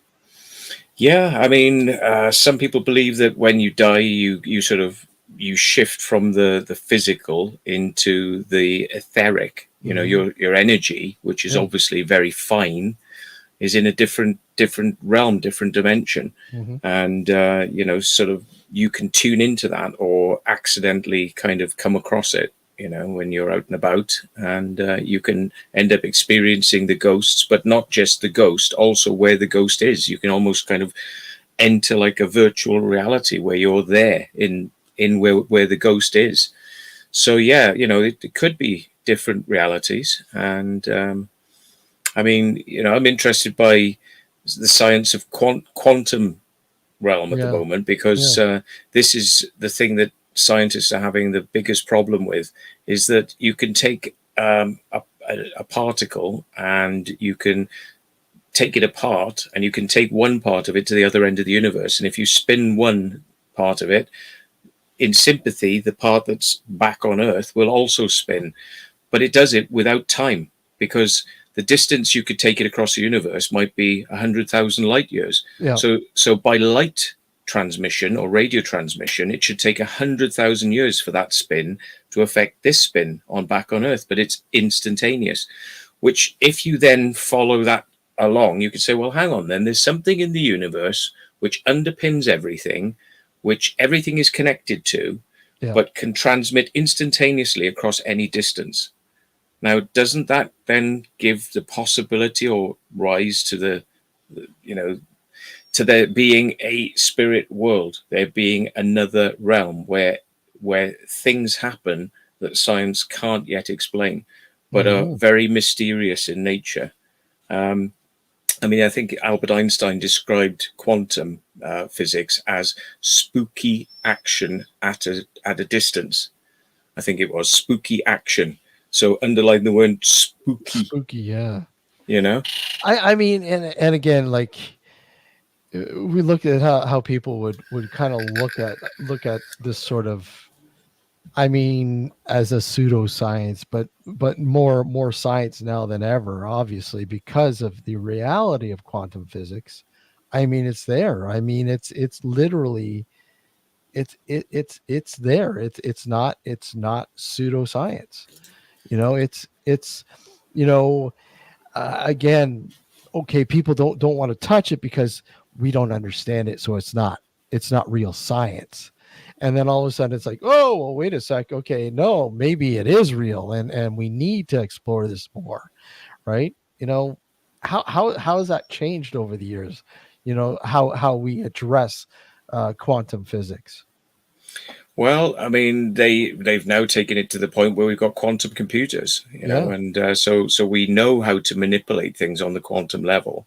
But what does it mean on a larger sense? Because how can people communicate with each other telepathically, which we do? Hmm. People have probably had experiences which they'll try and chalk up, oh, just coincidence, and maybe that was just we both happen to just be thinking about each other at the same time. But when Hmm. people can think about somebody they haven't seen for a long time, and that person gets a message and thinks, oh, I'll ring them, and they said, oh, I was just thinking about you. And it's like, how do animals know when, like, an owner has died? Often dogs start flipping out, and the owner's a long way away. An experiment's done by Rupert Sheldrake, and he's a heretical scientist who Hmm. gives a big finger to the major scientific ideas by saying, well, these things don't fit into normal science. They cannot be explained, but they're scientifically testable, and I think he wrote a book, and it was basically all of the things that science claims are constants, but aren't constants. It's kind of like there's Yeah. there's a lot of things that science kind of like keeps under the drawer. It's like, oh, we can't explain these things, so we keep them in the drawer under the table, and we tell you this Yeah. whilst we're really looking into this we can't explain. But what they can't explain, they don't like to talk about. It's just that I think paranormal researchers, it's like when we look into things, we do talk about it, whereas Yeah. scientists are Yeah. all a bit like, yeah. Well, there's a lot of scientists who've been involved in this stuff. I mean, wasn't it the guy who discovered Pluto's got it in a dream? Wasn't it? He sort of Something like that. Yeah. yeah. Yeah. A lot of scientists and inventors have got their ideas to invent things in dreams, which leads us to believe that maybe something from somewhere else is trying to tell us, This is make what this you do. thing, do Yeah. this Yeah. thing, do it. You Yeah. know? I mean, you look at quantum science now, and the thought or the evidence, if you will, I guess if you want to call it that, evidence of how it has changed how we've looked at the paranormal and in many cases ufology. I mean, it kind of explains a little bit more than what's regular science has never been able to, Yeah. right? Yeah. Yeah.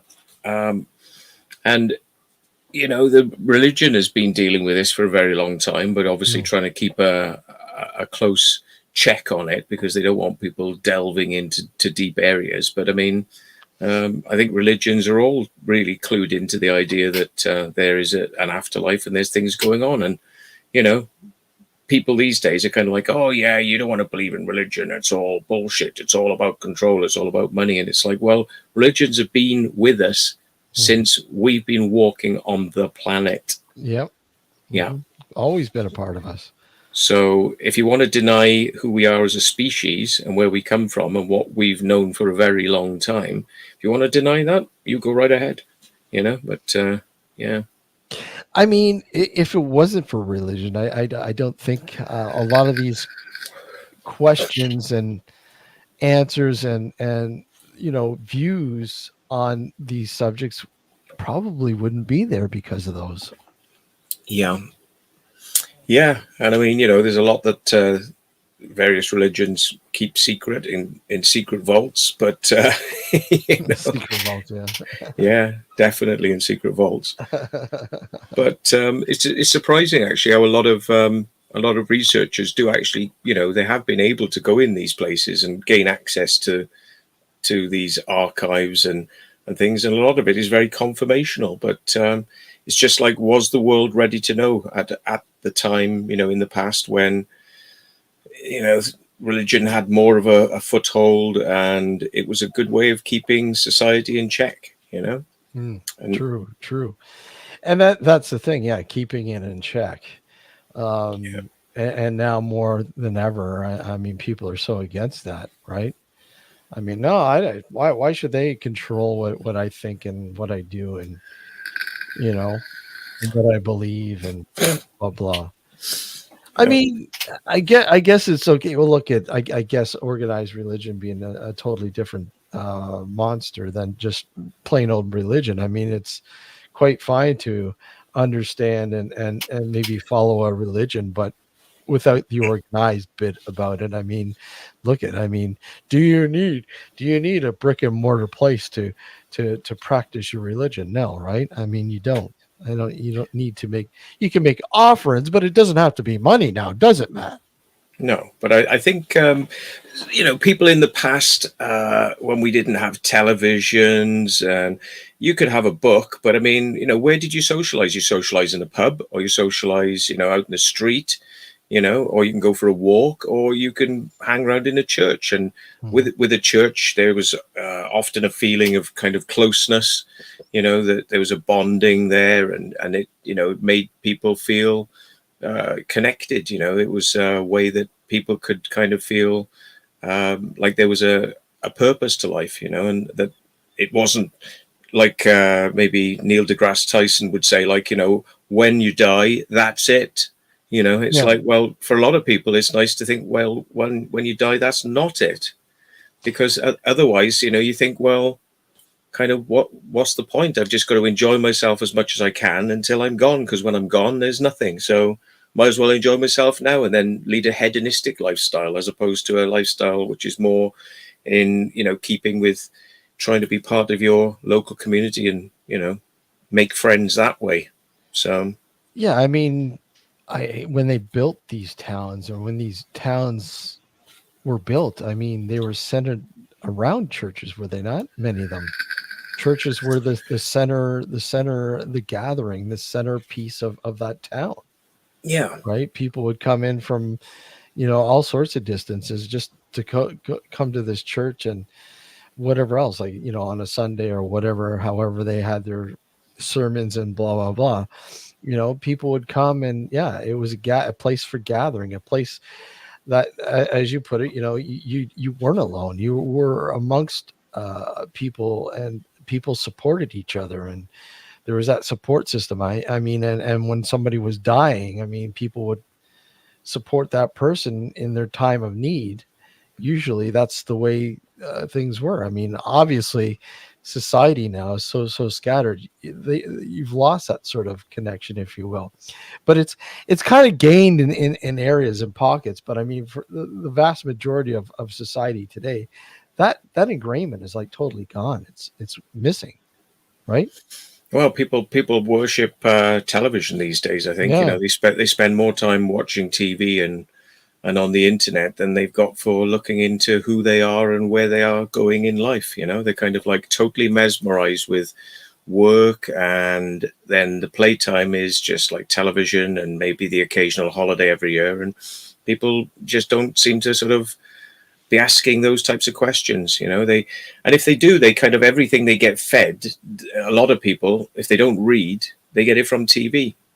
Some people off radio, but it's kind of like the media tells us what we should think, how we should behave, whereas it used to be the church used to. And the church kind of filled that role, but now people want to be programmed by they want to be programmed by a government, or a media station, rather than being programmed by people who've got spirituality interests at heart.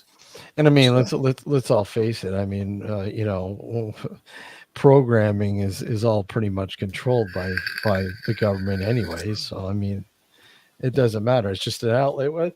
Look at we don't have to listen to the government. We'll watch a TV. No, but you are literally still controlled by that. Yeah. Why are most governments, when you actually look at it, they're all intertwined with religion anyway? Yeah. But, it's kind of like most of our leaders, will be like, oh, I'm a religious person. Yeah, I'm religious. But it's like, but the message given down through the television will be like, oh, you don't want to be involved in all that religious stuff. And it's like, well, they are.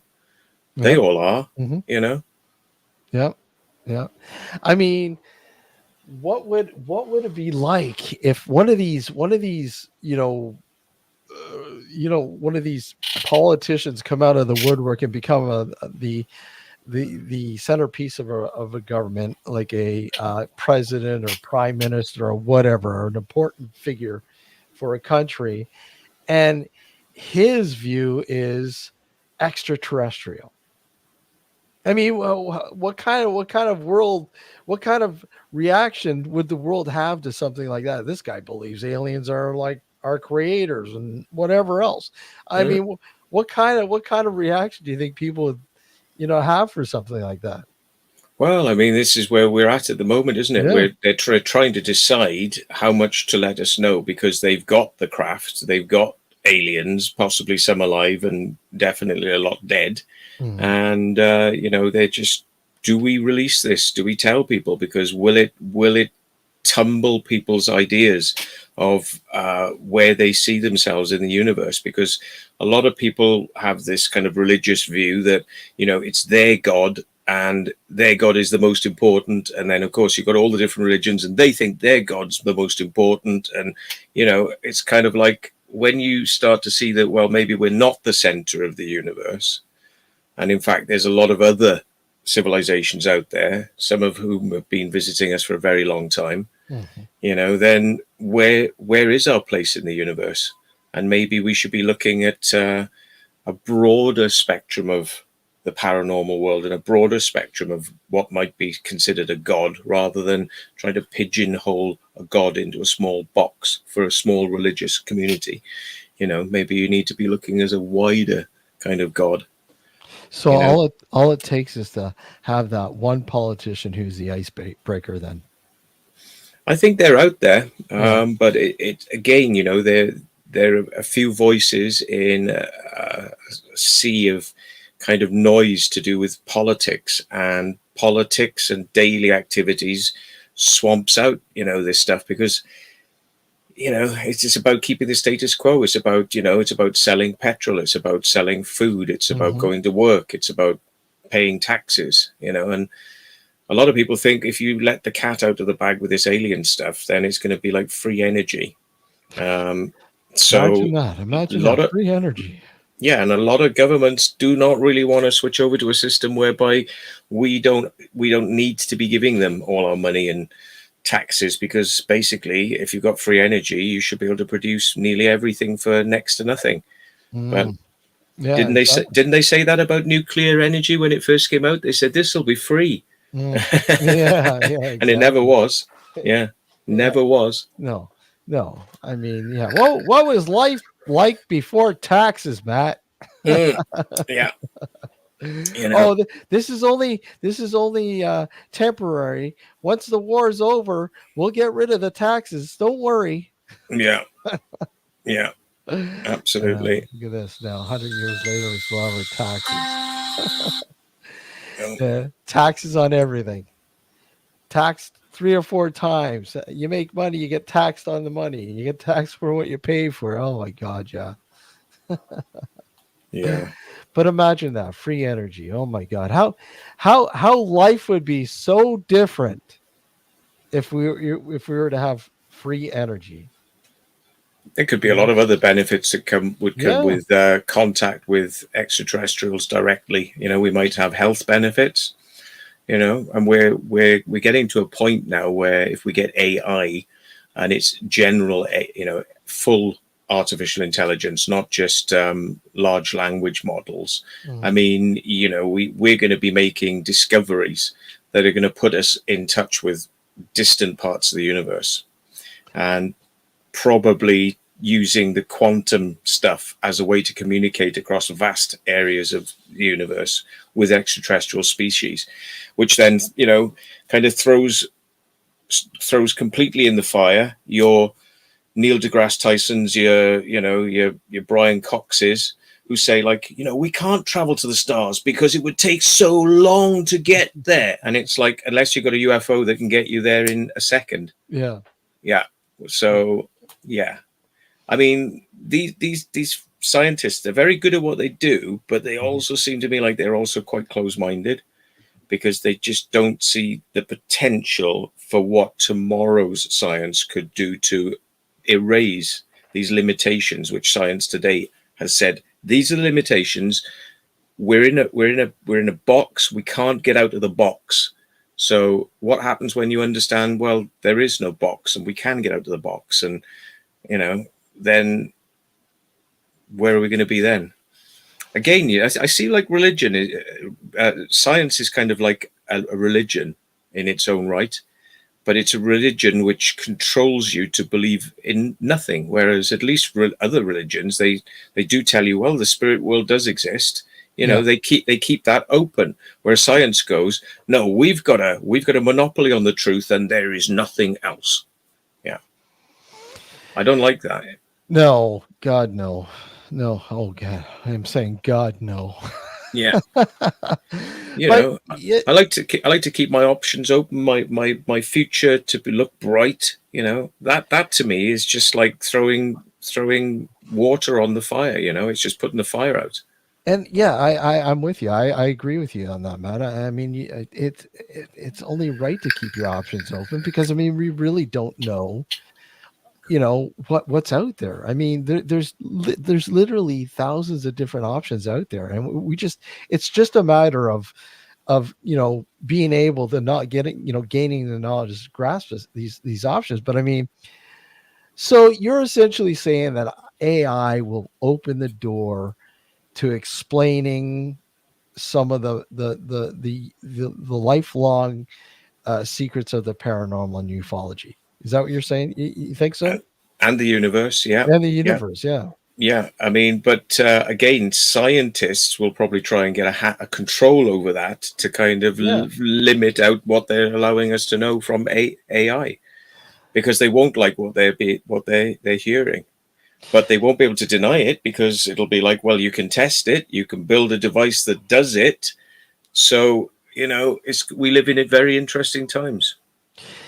But I mean, okay, currently, as the progression goes with AI, sure they'll be able to to cover things up. But I mean, surely there's going to be a point when science will not be able to shut AI up, Mm, right? I mean, there's going to be a point when AI is going to be, look at, I'm more intelligent than you are, yeah.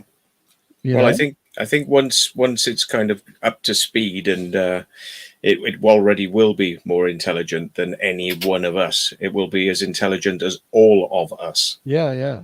Yeah. And will be used to monitor us, and will be used to kind of, control our lives and control everything about our lives. It'll all be controlled by AI, and we've got to decide whether we're ready for that, because that's going to be as big a bombshell, really, as an alien landing in a UFO on the White House lawn. Well, yeah. I mean, here we are for the very first time being controlled by something we created, Yeah. you know? And I mean, you look at it now. It's fascinating what you're able to do with AI now. I mean, pictures, video, you name it. I mean, some of the stuff out there is like, wow, that's AI. It's so realistic.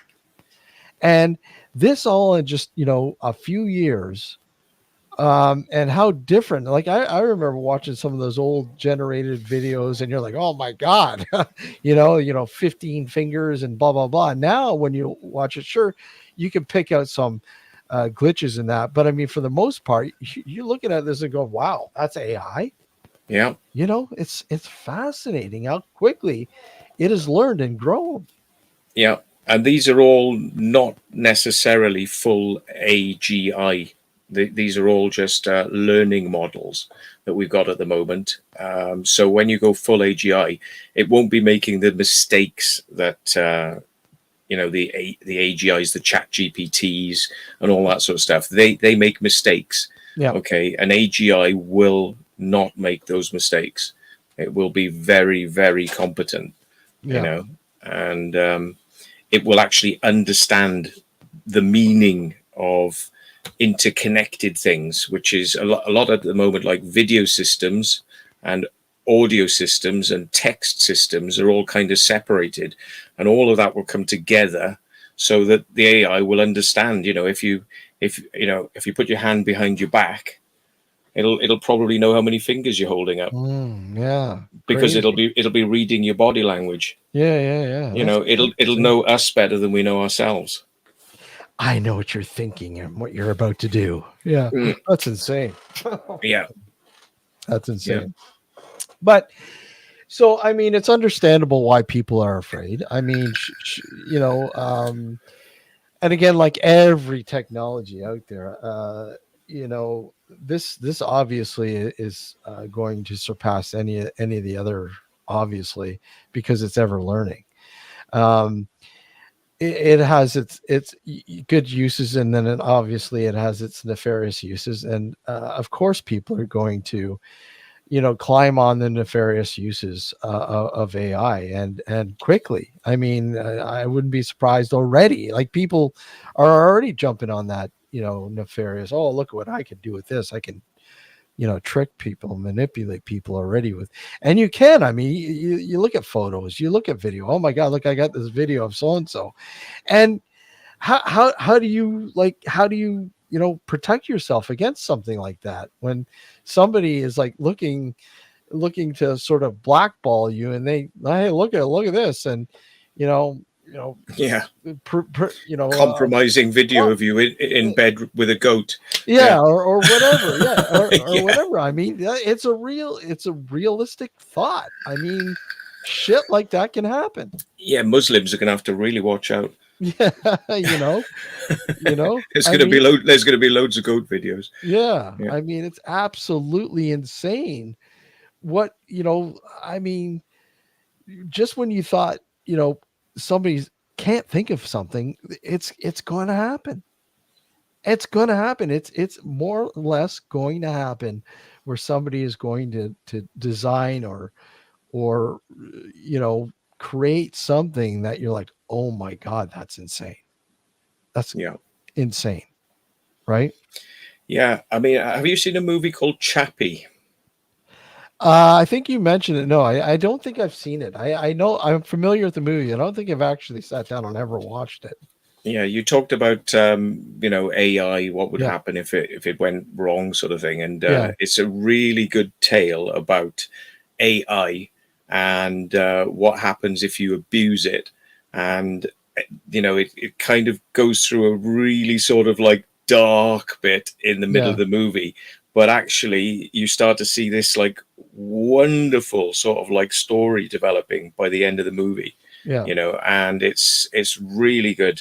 And if anybody wants to be scared by AI, but then see maybe there could be another side, I recommend watching that movie. It's really good. Yeah. I don't think I'm afraid of it. I think I would be all right to embrace it, because again, like, I mean, you never know. I mean, you look at all sorts of things. It could teach us as a race, medically, health wise, help us with all sorts of things, and in a positive sort of manner. Yeah. I really do believe this in most cases, in 80% or whatever, maybe not that high. I do believe AI will assist us, like nothing ever else has before in the past, ever. Yeah. I mean, and you could end up with a multi-tiered society, almost like sort of like a caste system, or like lower class, medium, middle class, upper class, where you've got people who don't want to have anything to do with this AI and reject it and want to sort of like live out in the countryside away from it all, disconnect, don't want to have anything to do with it. And then you're going to have some people that kind of want to interact with it, but on a limited level. They'll have their Mhm. phones and kind of be advised, little devices that are kind of advising them. And then you're going to have a whole tier of people who are actually going to have implanted things and be directly connected to it, which is kind of frightening. Mm. Yeah. But, they'll be able to communicate with each other, communicate to other people and have instant knowledge and vastly superior kind of processing power in their Mm. brain to perform various tasks because they have the AI adding to the brain power that we've got. So it takes your IQ level up from the hundreds to the thousands or the Mm. millions, Mm. you Yeah. know. So people become like part of the machine at that point. And, some people are going to want it and some people are going to be halfway there and some people aren't going to want it. So society is going to fragment possibly into different camps. Well, I mean, you kind of see that, like you mentioned, with the cell phone, right? I mean, when the technology came into play, I mean, there were people that were always on the advancements of the phone, right? And some people are like, I don't need a phone. What the hell do I? Oh, I don't. A flip phone, I'm fine. This is guys. I don't text. I don't use it for that. Whatever. Yeah. And there's all sorts of people that react differently. And again, yeah, with AI, you're gonna have people living in the middle of nowhere going, "What the fuck's AI? I don't care." Yeah. They just don't care. Okay, I'm happy being a pig farmer. you know. Yeah. So, hey, But Bruce. then, it's kind of like today, somebody was asking me about helping them with a car. So I tapped into Google. Well, what's the symptoms you generally get with this car? What's the number one things that go wrong with this car? Yeah. And I got all these different ideas now of things to look into, and it's kind of like, so you could be the type of person who just like, my car's gone wrong. What do? I take it to a garage, and they go, I've looked at it all day, and I don't know. And then yet I've kind of like tapped into Google, and it's just giving me all these things it probably is. Yeah. So does that make me now? If I was able to fix this fault, would I be better than the many garages this car's been to where they've not been able to diagnose it? I And know. all I did was ask the answer and got it. And You know? and these people hate that, eh? I mean, when you doctors hate it when you self-diagnose, and A mechanic hates it when you go in there. Well, I think it's this. Can you look at that? It's not that. It's not that. It's something else. They hate it when you come in there thinking that you know everything. But wait a sec. I look. This is these are the symptoms. Come on. How can it not be right? Mm. They hate it. Hey, Adrian, Yeah. how are you? They hate it. Get out of here. Yeah, well, imagine if you had like some sort of implant, you could just be like, well, I am a mechanic.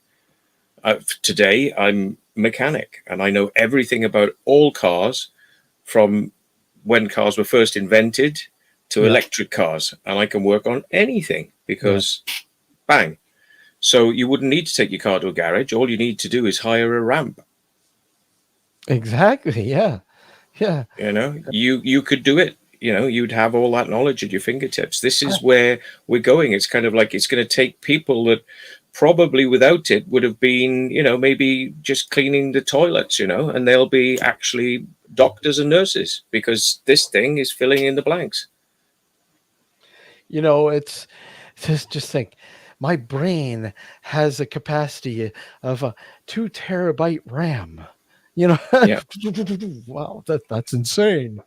I think it's supposed to be. We've got about a petabyte of data storage in our brains. They reckon. Wow, that's insane, huh? Yeah, but a lot of it is compressed data, so it actually is compressed and it loses some of the detail. It loses some of the kind of clarity of the stored information. Yeah, it wilts away if you don't use it right. Mm. You don't expand your senses. Guess what? You're going to lose it. You're going to get a hole there. There's a hole missing. What's going on? You got a hole right there. Mm. Yeah. It's like Swiss cheese. Yeah, it's insane, the possibilities. AI, I think, is very intriguing. I mean, I have not been like, I know a lot of people have fidgeted around with it for quite a while now. I haven't. I mean, I just started kind of learning with doing some stuff with AI, which is I'm finding relatively intriguing right now. What it's capable of doing. I think there's a channel on here.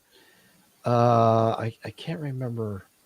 Hold on. I subscribed to it actually the other day, and I find it quite intriguing what the guy's able to do with design with AI. Let me see. Hold on.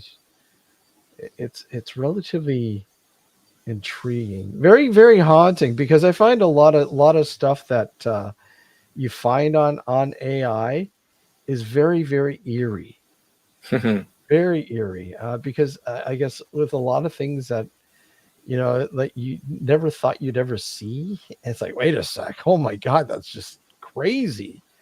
And of course I can't find it. Go figure. If I find it, I'll bring it up. But it's like that movie I watched it actually last night. I watched it. It's the new one with Demi Moore there, The Substance. Oh. And I found that was actually really intriguing. And the fact that these guys, they create this what's called the substance, and when you take it, it reproduces your cells, and then you recreates a younger version of you, right? And literally you birth this younger version of you, and there's protocols that you need to keep each other alive. You're only allowed to stay in the younger self for 7 days, and then you got to patch back into your regular self, and so on and so on. And of course the younger self starts exploiting and getting greedy and saying, I want to stay young all the time. I don't want that itty bitty. And she starts using more and more of the juices from the older self, and the older self starts to degrade, become older and grotesque and everything else. And oh my god, it gets insane. It gets really insane. It's actually a really cool flick. Really cool flick. I've put it on my my list of watches now, so I'll see that. And it goes into an area where you're like, oh my god, can this really happen? And yeah, things like this, like, far-fetched as it may seem, can happen, because I mean, genetic imperfections are all the time, happen all the time. And just think, if something's like emphasized, you never know. You never know. This Yeah. exploits that. Yeah. Insane. I'm just trying to find the name. Altered Carbon. That was talking Yes. about the same sort of thing, transferring of consciousnesses into new bodies. Yeah. And if you die, they can take your little device that records your soul Yeah. and put you into another body. Yeah. Yeah. I remember that. I remember it. Was that that was a TV series, right? Netflix. Netflix. That's right. Yeah. Yeah. It was pretty cool. I remember that show. But yeah, just all these things that make you think. Like I said, I'm watching this movie. I just thought, okay, whatever. It's probably shit. Demi Moore's in it. But I'm like, wow, this is actually really, really intriguing. I like the direction. I love the direction of the film. I love how the transitions were really almost in a way kind of Kubrick meets Tarantino sort of thing, grand and lush and full of colors and huge sort of scope uh, uh, framing and long corridors that are meaningless, really, other than, oh my God, what kind of world am I in? And it just really, really cool. I just, yeah. And at the end, though, I mean, it literally, they kind of, I don't know if he draws like, I can't remember the director's name, if he draws like inspiration from the 80s movie Basket Case. Oh my God, I'm not kidding you. What happens, it literally gets out of whack and crazy and insane, but makes sense. Makes sense. Totally watch it if you can. Yeah. There's a series called Upload as well, which is a comedy series where people have they die and they get put into a virtual reality. So I'm just trying to get my the chat back up, but oh well. They get put into this virtual reality. So when you die, your brain is kind of scanned in, and then you live in this virtual reality. But it's kind of a bit wonky because it's based on a credit system. Yeah. And some people are rich in the afterlife, and some people aren't rich. And if you're not rich, you can't access certain things like food and treats and and sometimes they just literally freeze you because you don't have enough credits to kind of run. So they freeze you for a couple of days till your credits replenish, and then you can start to move again in the virtual reality. That's crazy. That's crazy. It's called Upload. Upload, I think it is. Yeah. And where is that? Is it Upload or download? I can't remember now. Yeah, Upload. Okay. I'll have to look at that. That sounds pretty cool. Yeah. Pretty crazy.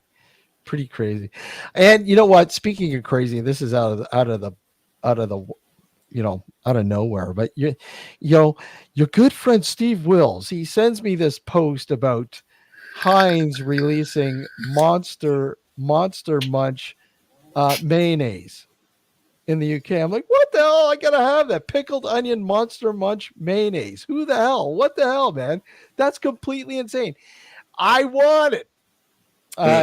Talk about genetically altered stuff, but I can imagine it tastes quite tart. Yeah, but I mean that's something. You guys regulate shit like that though. You're not allowed to have GMO stuff there, are you? No GMOs. No. So I wonder how they're able to do that without GMOing. That's kind of weird. Well, Monster Munch is made in the UK, so it's made with British products. So, yeah. Interesting. So you're the test bed for what's going to go wrong with GMO in the long run. USA. Well, US is bad. I mean, here it's not as bad, but it's not far behind. I mean, down there now, they literally have to post it. It has to be in the ingredients or somewhere on the packaging that this is made from genetically altered ingredients. They have to. Here, I don't think they have to yet. but they do on some products list. I mean, a lot of people are smart enough as it is already. They know that a lot of products are GMO. They are altered in some way, and yeah, that's another whole ball game in itself. All that food crap Yeah. can you can hold a whole different discussion on something like that, but that's insane. Yeah. um yeah, go for a little, maybe about five minutes or so, 10 I minutes. was I was thinking, a thought popped into my head about AI, and if we have like AGI and it's so omnipotent, Yeah, I wonder if it will discover, ghosts. Maybe it will actually find where ghosts are, and maybe we will be able to put on a VR headset and see our friends who have passed away and talk to them. that would be insane, and that's what I kind of think. This might, that that, yeah, that's a quite a huge possibility of something like that being able to. And wouldn't it be funny though, if it literally explained to you what a ghost is, where it's coming from, and I don't know, surprise, surprise, it's not what you think it is, Mm. right? And that's what I kind of think it's going to be. Most people are like, well, it's dead loved ones, but is it? I mean, is it really? You Yeah, know, maybe it's us projecting things out from inside us, as well, well. there's all sorts of theories, right? I mean, is it us in the future coming back to kind of educate us, or is it alien, beings from another planet who have been, rearing us Mm. since our inception, if you will. I mean, there's all sorts of things. I mean, I mean, that's a huge possibility, right, man? I mean, the thought that, and as you put it, there is a superior sort of race that are behind us, behind the human race, and the reason for us being what we are today, so to speak. You Some know, people think that aliens are farming us for our souls. That's been an souls. idea Yeah, which has been put forward many times, because the aliens don't possess in the same way as we do, and we're kind of like we're like batteries and food yeah, in a sense. Food for aliens to kind of suck off the energy. But I mean, people have been talking about ghosts being like that. Like energy vampires, and mm, yeah, sort of. Yeah, liking to yeah. scare, like what was it, Monsters Incorporated? Where Monsters Incorporated. Yeah. all the ghosts like to scare us, because when we scare, we give off the energy that recharges their batteries. Yeah, that is so cool. Yeah, Yeah. it's yeah, there's endless possibilities, and yeah, I think it's only a matter of time before we figure out exactly what those are, those possibilities. And yeah, I really do believe AI will provide us with a lot of those answers. And I think a lot of people will be well, I honestly think a lot of people will be disappointed when they find out, but I think a lot of people will be very excited when they do find out. Obviously, what all this means. I mean, the paranormal isn't so paranormal when it's being explained to you, because it's not the unknown now; it's being explained to you. But I mean, what's the explanation going to be? I mean, that's the big question. That's the point of interest, and I think more people will be very surprised on what those answers may be. I Mm. think, right? I So think that's, we're living interesting times, and we've got a lot to come. So I'm looking forward to the future. I don't fear it at all, even though we got some right shitheads running the world at the moment. But yeah. even that is a joke, because it's like they're so gregarious. They might as well be wearing fucking clown shoes. You know what I mean? Exactly, Yeah. exactly. Clown shoes. Yeah, yeah. Tripping over each other and Mm. providing bullshit. Yeah, Yeah, providing slapstick entertainment whilst yeah, they rule the planet. Yeah. yeah. I mean, we have one of those over here, a huge one. Which one's that now? Me? In Canada. Oh, Canada. Yeah, yeah. Is run by a huge clown. Yeah. They don't seem to have any shame. You know, they're No, like no, they just no. like just bumble along, fucking everything up, and just going, "Yeah, what do you think of that? Then, do you Yeah, like this? Do you like the stink of my shit?" yeah, Yeah, exactly. yeah. It's scary. It's scary, and this is what happens when they're allowed more power than what they're supposed to have. I mean, they are supposed to be working for us, are they not? Well, Yeah, they always start out that way, don't they? yeah, But yeah. yeah, Oh, you're like this is what pigmen. happens when good people do nothing. You see, so Yeah, yeah, exactly, exactly. Well, Matt, I'm going to end it there. I got to do a few things, but thanks for popping in, man. no problem. It's Okay, we'll been catch you later. it's been an intriguing conversation. Yeah, I definitely I'll look forward to your live if you do it later on tonight. So, I'll see how I feel because it's obviously it's going to be dragging up a lot of shit. So yeah, all right, yeah. awesome. All right, Okay, Matt. Take catch you care, in a bit. buddy. Take Take care, care. everybody. Later, All the best to everybody. chat. Yeah. See ya. Bye bye. Later. Bye bye.